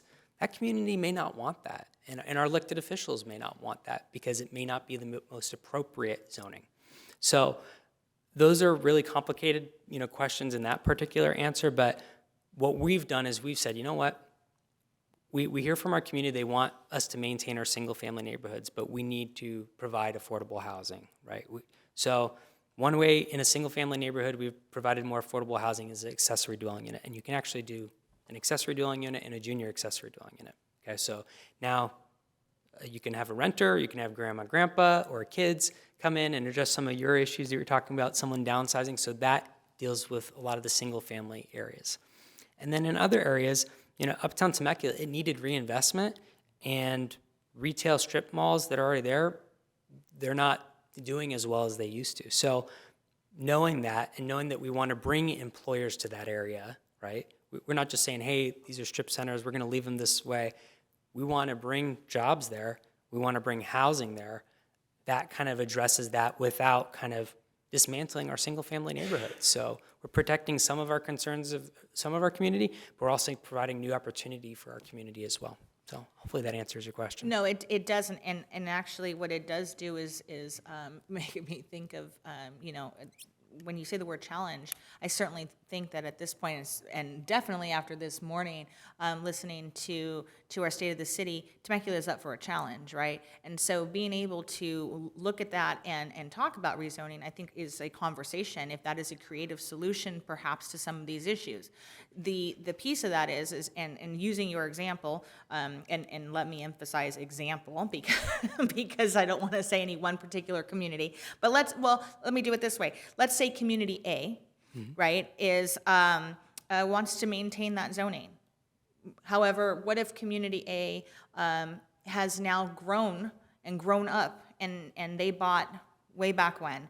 And now that community is looking more like a senior community than anything. They had their kids moving on, they've done all those things. And you have community B, who is now more of what maybe people who purchased 15 years ago, who have a younger family that aren't necessarily that senior group. Could we then at that point identify maybe what that looks like, which communities that might be, and look at them and say, well, perhaps are there areas there that we might be building where they might be amenable to being part of the solution in our community versus still being part of the problem? And I think that's a conversation that we need to start looking at, because our community has changed, and being able to look at it. And recognizing, I say this obviously knowing that a lot of our housing prices has absolutely established the wonderful community that Temecula is, right? So there is a richness, and I mean that in the most, I don't mean that in the financial sense, I mean that in the fact that we have so much to offer. We are a rich community in all that we have to offer and provide to others. And so to be inclusive, I think we need to start looking at creative solutions and maybe working with what it is that we already have beyond what we have planned. Because what you have planned, looking at that, is absolutely amazing. Loving every piece of that. But what else can we do, and how can we work around it to serve the needs with our seniors and certainly our younger, college graduates that are serving our area and giving? They're stakeholders. So we want to keep them, not push them. That's for sure. That's what brings all of the things that you're able to capitalize on here in this presentation. So. Well, Brandon, my, you came well prepared. And clearly you are passionate about this. And where I was going with the questions from our commissioner here, when I was asking her, did she have more? Because I think these questions that we are asking should be put on the list. That's where I was going. Can we submit these questions? Because the public continuously says, ready, ready, ready, ready. Now, REDI is asking questions. These are some of the things. So will it reflect? This is what the REDI Commission did have a voice in, So I want to make sure of that. And I think I was going to suggest that we have workshops, because I'm looking at her as this lady is a Berkeley graduate, and she is saying she cannot afford to live here. Something's wrong with that to me. But I don't know how to fix it, because we also don't want our property values. People that own homes want their property values to go up. You said a term, market rate units. What is the market rate to live in Temecula? We can't change that. You can't change that. And those of us that own homes, we appreciate that market rate. So I want to also make sure we're saying that, because this is the yin and yang. I'm making this point. So then how do we help everyone? Because you have individuals who are saying, look, we don't want X, Y, and Z because this is going to affect our market value rate of our homes. But then we have a growing community of young people. We have a growing community of blue-collar workers, is what we called them when I was growing up. I feel like this situation is making us be at odds with each other, because you have some that says, look, we want Temecula the way it is, and we have some that says, we love Temecula and we want to be able to eat, live, work, and play here. So my suggestion is, from that standpoint, is there any type of incentives that we can do to even begin to engage the homeowners in preparing maybe multi-gen homes, but then we are providing funding that allows multiple families to go on the funding together, so then we can have affordable housing. As you were saying about the trust from the standpoint, to me, I want my kids, I'm never giving my home up in Temecula. I'll live somewhere else, but I'm never giving my home up, because I understand the value of Temecula. How about we put some programs in place for those to be passed on to our children, like training or some kind of like incentive to bring them in, that if this home from your parents you want to keep, these are some things you want to start doing now. I mean, we can start to prepare ahead. We can keep our values up. And then when I was looking for a home, when I was a tyke at 27, my first home, there were programs that helped And when I came here, I said, well, are there any programs? The programs didn't qualify because you had to make a certain amount. The home couldn't be over a certain amount. And in Temecula, the homes are over the certain amount. How can we get that to match? What can we do? Yeah, I think some of those programs that you're talking about in terms of mortgage programs, that's talking to the federal government and realizing that, you know, the Riverside area has different pockets of different expenses, right? To maybe get a subsidized loan or a loan guarantee, right? The other part of it too is I think accessory dwelling units are the avenue for some of those next generation programs, whether it's someone that is, again, downsizing, they move into the new 1,200 square foot unit, the single family home. Maybe there's some free grandparent watching going on there, that type of thing. You know, that may be one way of doing it, or it could be, you know, maybe it's someone that has a non-traditional family, and they're like, you know what, I got this 3,500 square foot house, and I'm gonna make a junior ADU so I can make a little money that offsets my Social Security check. So well, you know, I was thinking about that. You know, Brandon, thank you so much. Thank you. And thank you so much for being personable, that we could feel we can just talk and ask our questions and not feel inept. So thank you so very much. And thank you to the City of Temecula for allowing this conversation. It's much needed. Thank you. And thank you, Ms. Lamont, for your advocacy. I do want to offer,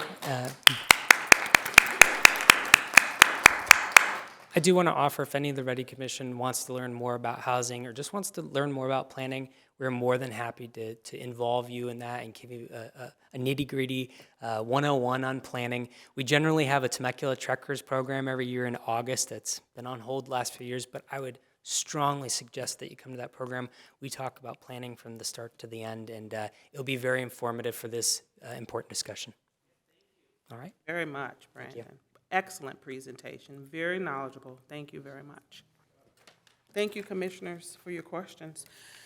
Okay, at this time, we're going to go to where am I at?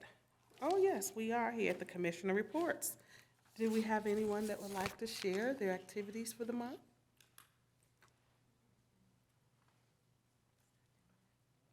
I'm going to start down here to my right. It looks like he's pointing that way, but I got it. You know, I always try to go ladies first. I like it. Ladies always first. So I would share a couple things. I went to the health fair for our seniors. What was it called? What was the health fair called? It was an expo. What was it? Okay. And it was at the Mary Phillips Senior Center. A great event. Walked around, talked to some of our seniors, saw the diversity in the organizations that were there providing services for our seniors. So it was a really great event, well attended, and I got a lot out of it in regards to, you know, caregivers, healthcare plans, and all the incentives within our city limits that support our seniors. So well attended, great event, and I had a chance to speak to the vendors and just ask them about race, equity, diversity, and inclusion, and the things they provide for our citizens, and they're hitting it spot on. So, our citizens really enjoyed the health fair. So I had a chance to talk to them as well and spend some time with them. In addition to, while I was there, I took a time to sit down with the Youth Advisory Commission Council. One of those is YAC. I know it's YAC. But had a great conversation with those young men and women, and hopefully to spend more time with them. They again let them know that their voice means a lot, and they need to continue to engage in that great program, and also share it with our other youth and try to get more people engaged with what they're doing. They were there, happy-go-lucky, supporting the event. You know, talking to our seniors, just making sure that. They made an impact, and they did. And they continue to make an impact on me every time I talk to them, so always energized by them. And also spend a little time over by the mural. They did a great job with that for the Hispanic Heritage Month. So great job with the students. What school was that? What school were they from? I believe it was Great Oak. Great Oak.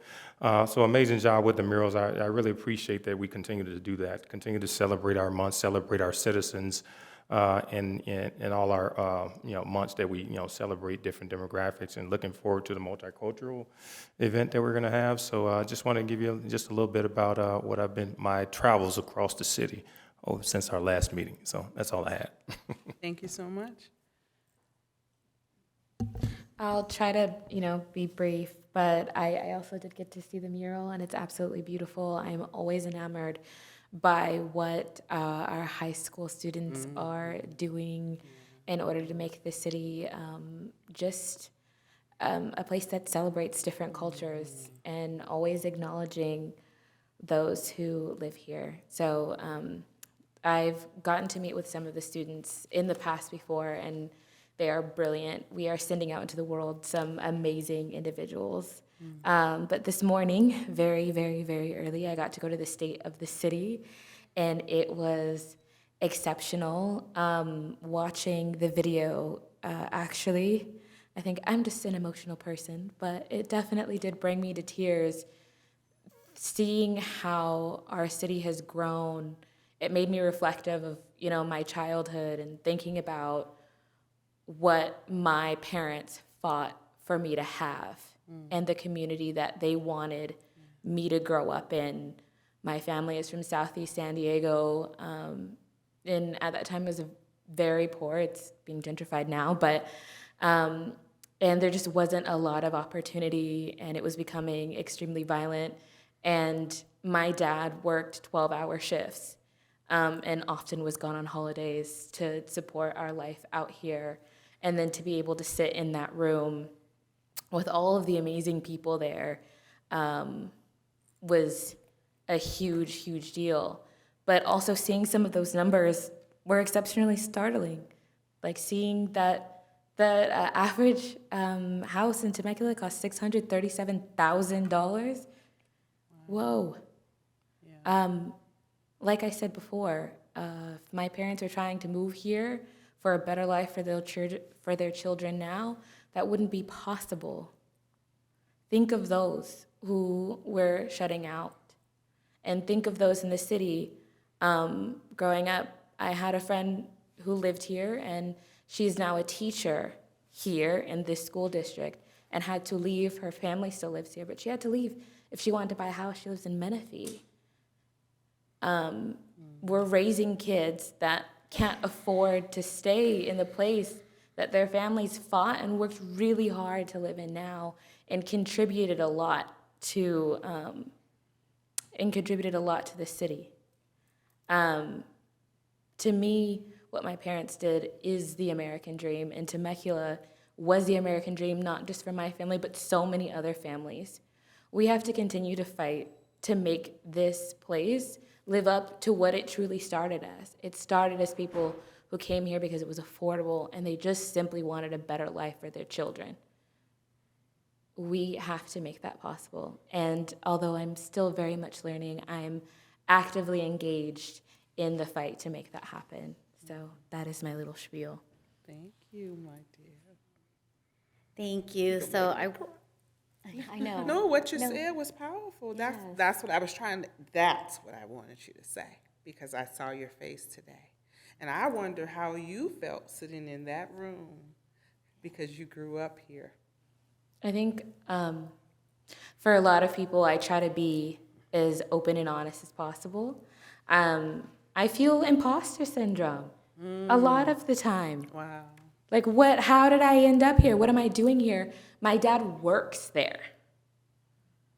So the gravity of what that means to be sitting in that room. Yeah. And what my parents fought for and what my grandparents fought for me to sit here and to take all of the blessings that I received and try to push that out to everyone else. Always.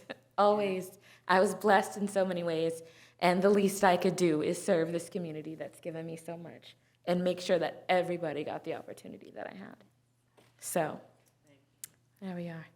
That is very well said, and Yes. I don't want to go next now, but that's amazing. But no, I was at the State of the City as well. I think all of us were. It was amazing to see everything that's going on in the city, all the projects that are in progress, everything that's been done, how much it's grown. I've been a resident here for almost 10 years, and I've seen a lot of growth here too. But it was great to see some of the housing projects that are happening right now as well. And just to your point, Commissioner Harris, I feel blessed to be a resident in Temecula as well. So truly blessed. So I'm glad we were able to attend. Again, I apologize I wasn't able to be here last month. I did have a work conflict. I do have some updates. I have been able to check out some of the second Saturday events at the Temecula Valley Museum, which have been amazing. I wasn't able to go last Saturday, but in August I did check out the Spain theme, and in September I checked out the Louisiana theme. I also got to see the Women's Equality Day art mural back in August, and in September the Citizenship Day mural, and as you mentioned, the Hispanic Heritage Month mural is amazing as well. I think, and correct me if I'm wrong, they still have the art quilt exhibit up? Okay, and if you haven't seen it, it is amazing. So the art pieces, they have a phone number that you can call with the code, and you enter that code, and the artist there's a message from the artist explaining the artwork and about them. So it was pretty awesome to see. I also was able to go to one of the coffees with the mayors back in August, and was able to connect with some residents and talk about the REDI Commission and the purpose. So that was very productive, I believe. So looking forward to when she has future ones. Also did the Color Fit run with my kids. It was so fun. It was the first time I did it. That was amazing as well. And just wanted to thank the city and council for some of their proclamations they've been presenting lately. I know they did the Domestic Violence Awareness Month, the Dyslexia Awareness Month, and also the first National Hispanic Heritage Month proclamation, which was amazing. I was able to attend that meeting and got to connect with some of the students and the school educators, so that was great. Very great to see. It was very emotional, touching as well. And then I did attend a few conferences. I won't get into the details, but there were great topics on community policing, community engagement and leadership, leading with equity, and so what are some cities doing to enhance equity, and also working with tribal nations, challenges of affordable housing. So I did pull some of those presentations, and I'll share with the commissioners. And that concludes my report. Thank you so much. I'm going to come to my beautiful yes. Well, of course, it's always busy, but I think 2 weeks ago, I was in Anaheim for our state meeting. That's the California Association of Realtors, and I do want to let you know that home ownership does matter, and affordable housing is on the top of the list. And what we do at our state meetings is we're all about home ownership, making sure laws get to the Senate and to legislation. So just know that it is a problem, but it's just not a Temecula problem. It's just worldwide. And yes, our medium home price is $625,000 now. While that might be good for those homeowners that say, yeah, we have all that equity, but what does that do about the ones that cannot afford that? So that's why I agree with everyone on this panel. It's about diversifying. It's about being inclusive. We want to have home ownership for everyone that wants to be able to obtain it. So as long as we're here, we're fighting for home ownership, it will matter and it will make a difference. So we're going to continue to do that. Brandon, you did an excellent presentation. Yes. And I just want you to share your phone number because we're going to call you with issues and stuff like that now. But I just wanted to say, we do know that there's a problem from the standpoint of state level, and my colleague over here, we're just going to tell you, educate yourself on the programs that are out there. Use Google, talk to someone. There is funding out there. There are programs, and yes, it may be different type of loans that you have to live in rural area, but that's a start. So that way you can always be a move-up buyer, rent that out, and now you're ready for that dream home. Just got to start somewhere. So homeownership does matter. Don't lose the dream. That completes my report. Thank you so much. Okay, so I wanted to kind of address Commissioner Harris's comments. And I know State of the City was amazing, and we're so proud of our city, and it was emotional for you to say, okay, look where we've come, and we live in this amazing city. But the silver lining is that your family did purchase when they did, and owning a home creates a generational wealth, and your parents have created that for you. And I think, again, that's great. If you own a house, you're creating that for your family, so good for them. But that is why it's so important for our city, Temecula, to continue to build units. We need units. That's the only way housing is going to be affordable. And while all of us, are concerned about traffic and more people and more houses, we need units so our housing is more affordable for our young people and for our seniors and anybody else that really needs it. So we appreciate all the work that you're doing, the councilwomen are doing, to make that happen. And I think that the public's feedback is so important, and the gravity of the situation is so important. We deal with it on a daily basis, but thank you for all that you do. And Ivy, congratulations to your family, because they made it, right? That's a great thing, and you're part of that, and you're part of that process. So you too can do what you need to do and be where you need to be, so that's a wonderful thing. If us commissioners look a little bit limber today, it's because right before our meeting, we did lunges for lumber for Habitat for Humanity, to be seen on social media, but it ties into our housing element, Habitat, and the wonderful things that they do. So there's so many different connections and corners of how our community comes together to make all these things happen, and Habitat is a small piece of that. So we are honored to be part of that program, and you will see us doing our lunges, to be determined. A citizen did mention to me that they would like to see closed captions on our recordings that go on YouTube. So if there's any way we could have that discussion and make that happen, we definitely want to make sure that all of our citizens are able to rewatch our meetings. And lastly, a gentleman spoke at the city council meeting, it was 2 meetings ago. He was wonderful, and he really expressed his feelings about the REDI Commission, and at first he was apprehensive, and as he watched and learned about what we actually do, he grew to love the commission, and he used the word unity, and that Temecula should be unified by what we're doing here, that we're representing all of our people. And so I'd like to just kind of sign off on that, and to remember that's why we're here, to unify our city, our people, and that we're all one part of one great community, and that we all have a voice, and that should be able to know that we have a voice and that we're being heard. So that's it for tonight. Thank you. Thank you, Commissioner Steve. Commissioner Pastorian? Thank you. Well, I guess first let me clarify. I think my comments earlier around housing, I want to make sure that, I guess what I'm trying to promote is creative solutions, right?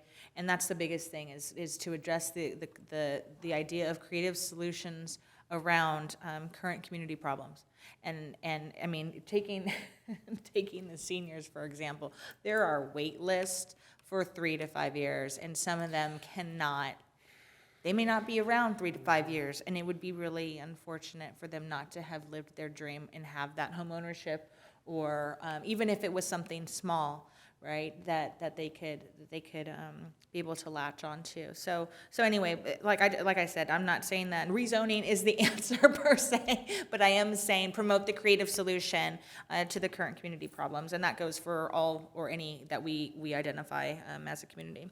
In terms of the month and such, I had a really neat opportunity. I don't know if any of my colleagues here are on LinkedIn, but LinkedIn has been putting out some really great DEI stuff recently, and they just did a webinar last week, I think it was, and it was phenomenal. They are incredibly interactive. It's not even a webinar where you can't interact with the speakers, so it was a webinar that you could actually communicate, stay after, and be able to have a really great dialogue. They are promoting another one coming up, I believe, in a month or so, early November, talking about DEI in the business field. So if you get a chance and you're not already on LinkedIn, get on LinkedIn. If you are, then definitely do a search and join the community, because they've put out some really great information recently. Let me start here with saying I went and had a very powerful experience at the mural on Tuesday, I think it was, Tuesday afternoon, and got to meet the artist who did our student mural. And this was something that I absolutely had to be at. Obviously, we were celebrating Hispanic Heritage Month, and it's misleading, I suppose, by looking at my current name in terms of where my roots are. But my roots are, my maiden name is Telemontes, and Telemontes means, while it didn't mean a lot then, it means more now as an adult.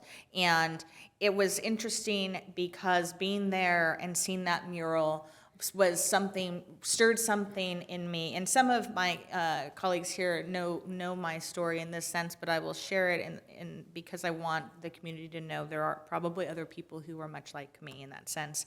And that is that I am of Hispanic descent, and I absolutely feel that 100%, inside my heart, inside my soul, and all of the pieces that make up who I am. But I don't speak any Spanish. And I could not communicate if I wanted to. I can pick up a word here or there, but not anything else. And that is because while my father spoke fluent Spanish, my mother did not. Her family did not teach her. And they didn't teach her because it was not acceptable at the time to speak your native language. You wanted to blend in with those around you. Yeah. And the culture was lost in that sense. And my grandparents spoke it fluently, but they never taught it to their daughters. And therefore, it wasn't something that was fluent in my home because there was no reason to speak it. But seeing that mural and what it meant is pride. And that is absolutely what I felt and what I see and what I feel every day. And there are so many traditions that I live 100%, and but you don't always get the acceptance from your own culture because you can't necessarily mix with your own culture sometimes because you don't speak the native language.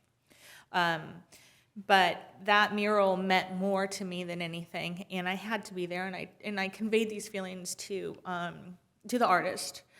But oddly enough, I was not expecting the same feelings of pride in terms of culture that I felt standing there in the park and looking at the student mural when I watched the video this morning at State of the City.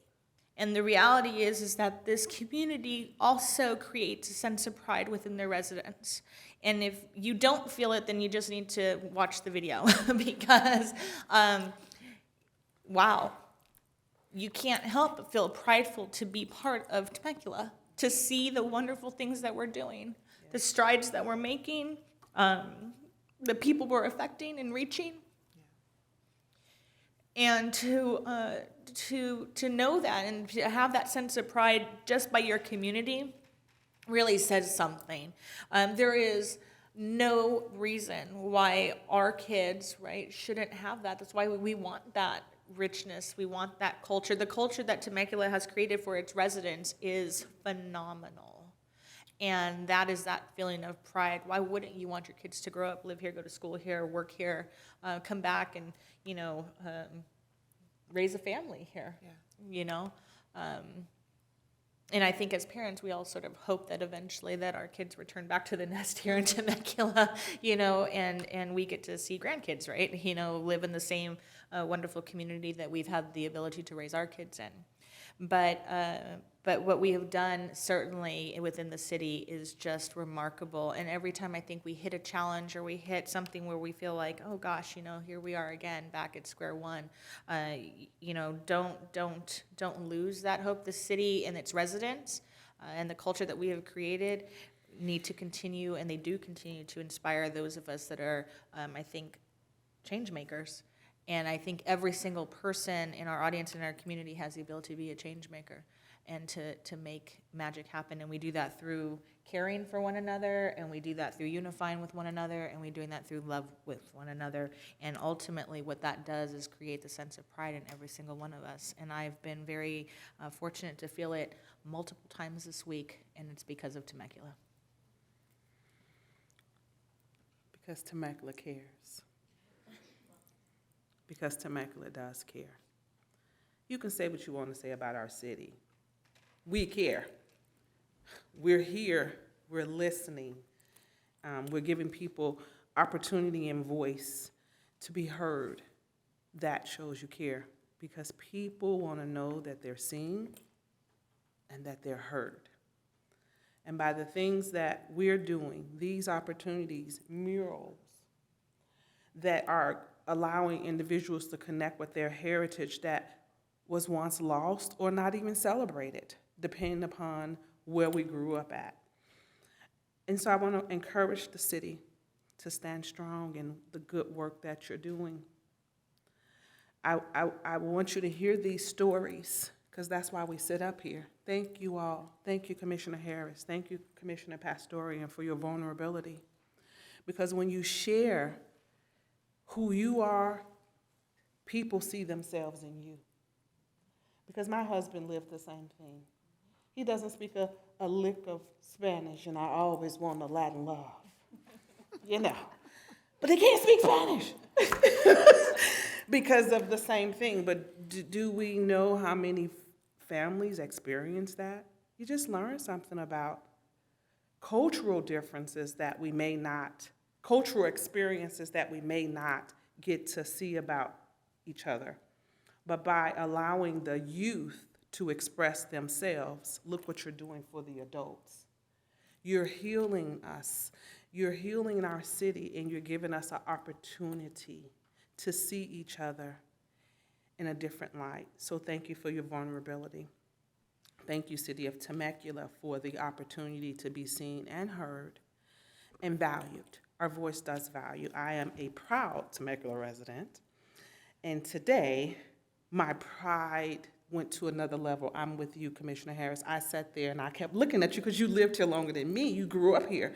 And I remember looking at you and thinking, this is a young lady that has grew up here, and for her to sit in this room is the same thing that happened to me when I presented at the school district. I broke down and cried because I was a child that was marginalized in the school district and not seen as a foster kid. But coming to Temecula has brought a lot of healing, because it has been a place of refuge, because many people don't know I was homeless when I came here for 66 days in the embassy suites. That you wouldn't call that homeless, but because you couldn't pay the people, you were homeless. And Temecula offered opportunity. And we knew God called us here, and we're glad to be here, and we're glad to serve. Thank you. Thank you for serving. Thank you for sharing. And last but not least, I have been working a lot as a commissioner. I just came from Boston in September, and I presented 4 presentations at an anti-poverty summit, and one of them was DEI work, but we included affordability for housing, changing, and that's why I spoke to you about the Alice report. Because those are some of the things when you are really looking at diversity, equity, and inclusion, or in our REDI, you have to also look at the needs of the people when we're providing them a service, whether it's a home, whether it's a food pantry. It doesn't matter. Are those people's needs being met? And this platform gives voice to the specific needs of those that are in need of housing, affordable housing. And so I want to, again, point out, we may not be able to solve the problems, all of them today, but this is a federal issue. Many people are listening, and many of us are involved with other entities that are working with this as well, and we bring this to our city council. So thank you for that. Most people don't know that, yes, I am a Black woman, but in my heart, I am an Afro-Latino. I need you all to know that. I love the Latin culture. I need to speak Spanish. I need to learn. And I missed the mural. I was disappointed. I was devastated. Please forgive me. I know, but to go, I was waiting to go with you, 2 of you, because we can celebrate, finally, our heritage, even though it's your heritage. But that's how we should feel. You're my people. You're my people. You're my people. And Temecula doing this REDI work is saying that to us. So thank you for that. At the end, I had an opportunity to participate in TEDx Temecula. My very own daughter and the executive director of the Empowerment Center had an opportunity in Temecula's finest, the article said. Had an opportunity to present at TED Talks. We're very pleased. We're going to be holding a listening session, but TED has to now approve it on the national level. And Temecula is on the map because it was 2 people from Temecula this year, because it's not always, even though it's in Temecula, it's not always Temecula residents. That was the point of the TEDx. So I had an opportunity to participate and be a proud resident and parent and board chair of the Empowerment Center because we represent it well. And we talked about resilience centers. Our children are gonna need help. That's inevitable if they live. So let's get ahead of it and begin to create spaces where they can come and heal and grow because we know they need it. And that was what the talk was about. And I think that we're doing that little by little. And thank you. Thank you for the opportunity to serve. I will turn it over to you, Director Joel. Thank you, Chair Baker. I just have a couple of follow-up things. So we did take notes in regards to the follow-up. We will go ahead and make sure that that CDBG survey online link is provided to you all independently, and then we would ask that you share it in your circles through your professional and personal circles, so that would be very helpful. As far as the website is concerned, we will absolutely follow up with our IT team to make sure that we are ADA accessible, and in addition, provide them with that other resource in the event that that is something that we can also look into. I know our IT team is always looking to connect bigger and better, so with all segments of our population, so we'll definitely pass that along. We will keep you apprised of what is going on with the multi-language agreement as well as the ASL and Braille. And then lastly, with respect to closed captions on YouTube, the closed captions actually already exist. The user just has to toggle over it. So something to definitely pass along in your circles for those that are looking for that. A little bit of a follow-up from last meeting with respect to the multicultural event. I know several of you have mentioned it tonight. Rest assured that your recommendations were passed along to our Community Services Director, as well as shared in our executive team meeting 2 weeks ago after your guys' meeting 3 weeks ago. So that conversation and your recommendations in regards to having an event on the weekend close to World Cultural Day in May 2022, the powers that be and the staff that is will be looking at all of those recommendations. I also did attend professional organizational meetings and actually a conference, and similar to Commissioner Huerta there, we were actually at some of the same sessions, and just I think the biggest takeaway from that was there are many cities that are doing this work up and down the state, and many of the stories, many of the elements of the work was very similar. So we are neither on the, the bleeding edge, nor too far behind. We're just about where we need to be in regards to this, based on what we heard. And then, yes, we did have our first National Hispanic Heritage Month, and from September 15th to October 15th. Remember, that is a part of one of your super early recommendations in regards to having a formalized proclamation for AAPI and for Pride and National Hispanic Month. So you can see your recommendations going to council and actually being implemented. And the mayor has been, proclamations actually fall under the mayor's prerogative, and she has been very supportive on that. So we're grateful for that. And we did let the full council know, and they were supportive of that. So we are very grateful for that. I do have an amazing human being in my life who I have the privilege of calling a friend, shared a video with me today of a TVUSD middle school student, Hannah Hernandez, And in recognition of White Cane Awareness Day tomorrow, we're going to go ahead and play that video for you right now. Hi, I'm Hannah, and today is October 15th, which means it's White Cane Awareness Day.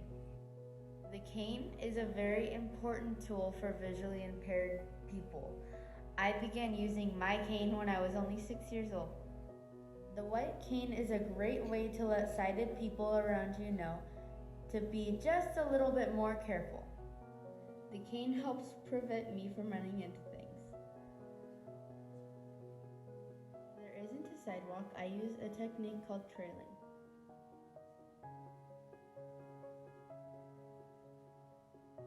When there isn't a paved walkway, I hold my cane upright and switch to human guide. This is what it looks like. Please remember to be respectful to others using their cane and give them a little extra space. Thanks for watching. Happy White Cane Awareness Day! It's beautiful. Yes, and that is a Temecula daughter. That is a TBUSD middle school child. So to the amazing human being in my life who shared that, thank you very much. I appreciate you so very much as my friend and as my brother. The last thing I kind of want to share with you all is thank you to all of you for attending the State of the City this morning. I know for some of you it was not your first time, but I know for others it was. And just as a staffer, as your staffer, the pride I have of having all 7 of you there this morning, it's just, I'm so glad you guys are here. We're all glad that you're here. It is an amazing thing to be able to, in moments of challenge, have the ability to channel our ancestors. It is an amazing, amazing thing because not everybody has the ability to channel the strength of their ancestors. So that is a privilege that some of us have, and it is an amazing thing to be able to tap into that. I think this commission, I will share that we talk a lot about DEI, and this community and this commission is really into, especially watching the videos again this morning. I had seen a couple of them, but just watching them again, including the Visit Temecula Valley one, which is just super diverse and inclusive of families and all folks. This community really has graduated into DEIB, right?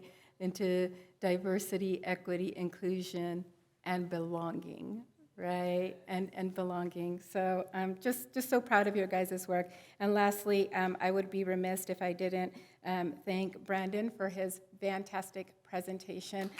Well done, well done. I have already texted Luke and said you killed it. And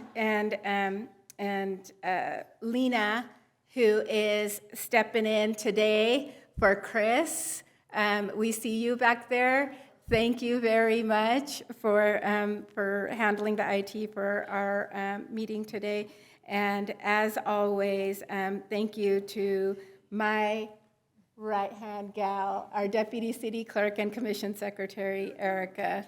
And with that, that concludes my comments. Thank you. And this was Erica's first State of the City. Yes, it was. As Deputy City Clerk, It was her first State of the City as well this morning. So I'm just like a really proud person today. I'm proud too. You all had to see it. It's a proud moment for the city. It's a proud moment, and we're just grateful to be a part and just to see the through the newbies' eyes. We're the newbies, and it was like, wow, Temecula, my kind of town. That's how I felt. So thank you. I know Commissioner Wilson asked to have one last comment, and do you have one last comment as well? Yeah, you want to go first? Go ahead, Commissioner Wilson. Okay, sure, so I'll go. So I just wanted to say I'm truly blessed and honored that I was able to speak at the Women in Business Expo. Yes, I think I had Yes. forgot all about Forgot about- that. 'cause we got- It was last month, and I think it was about 300 women there. But the main thing was I got to speak on diversity and culture in the workplace. And it was awesome because a lot of people really, truly don't know what the breakdown of diversity is. And then the workplace culture, I was able to share, we are all different people, but we all share the same inside, internally, and that's love for one another, and that's what we should have. So what I challenge them to do is to make a friend with somebody that does not look like you. Take them out to tea, coffee, but get to learn about them, who they are, what they like, and you never know, you may just make a best friend that you never thought you needed. So that's what my challenge was to all the women there, to step out of your comfort zone and do something that you wouldn't ordinarily do and introduce yourself to someone that doesn't look like you. Okay, that was it. Thank you. I just wanted to thank Erica and her department. I had the privilege of going to see Songs for Hope. And what I really want to say about that is that again, another proud moment for the city of Temecula, because the fact that we took an initiative to heal our community through the arts was phenomenal. And I would love to see that level of healing sporadically, just all the time, you know, because music and what it can do for the soul, is just so incredible. And what that night did for every person who had a seat in that room was incredible. So thank you. Please pass that along to Sharice and everybody who was a part of that. But what an amazing moment to feel better about where we are now as a community. Well, we want to thank everyone for coming. We want to thank the staff for their diligence and hard work. And we want to thank the community for their voice and input. And we want to thank the council for trusting us. We want to give you a special thank, Brandon, because you knocked the ball out of the park. And this will, do we want to make the announcement about the meeting? We're not, it's on here that says we're meeting at the November 11th, but this Veterans Day? Yes, it is. November 11th is Veterans Day. City Hall is closed. We will be having an amazing Veterans Day event in the conference center. So we invite the REDI Commission and all members of the public to go ahead and attend that event that night. And we may have a need to go ahead and hold a special meeting for the REDI Commission, which we're finalizing dates now. And as always, it'll be publicly available. It'll be noticed as a special meeting. Okay. Well, thank you guys for coming, and that concludes our meeting. God bless you, Temecula.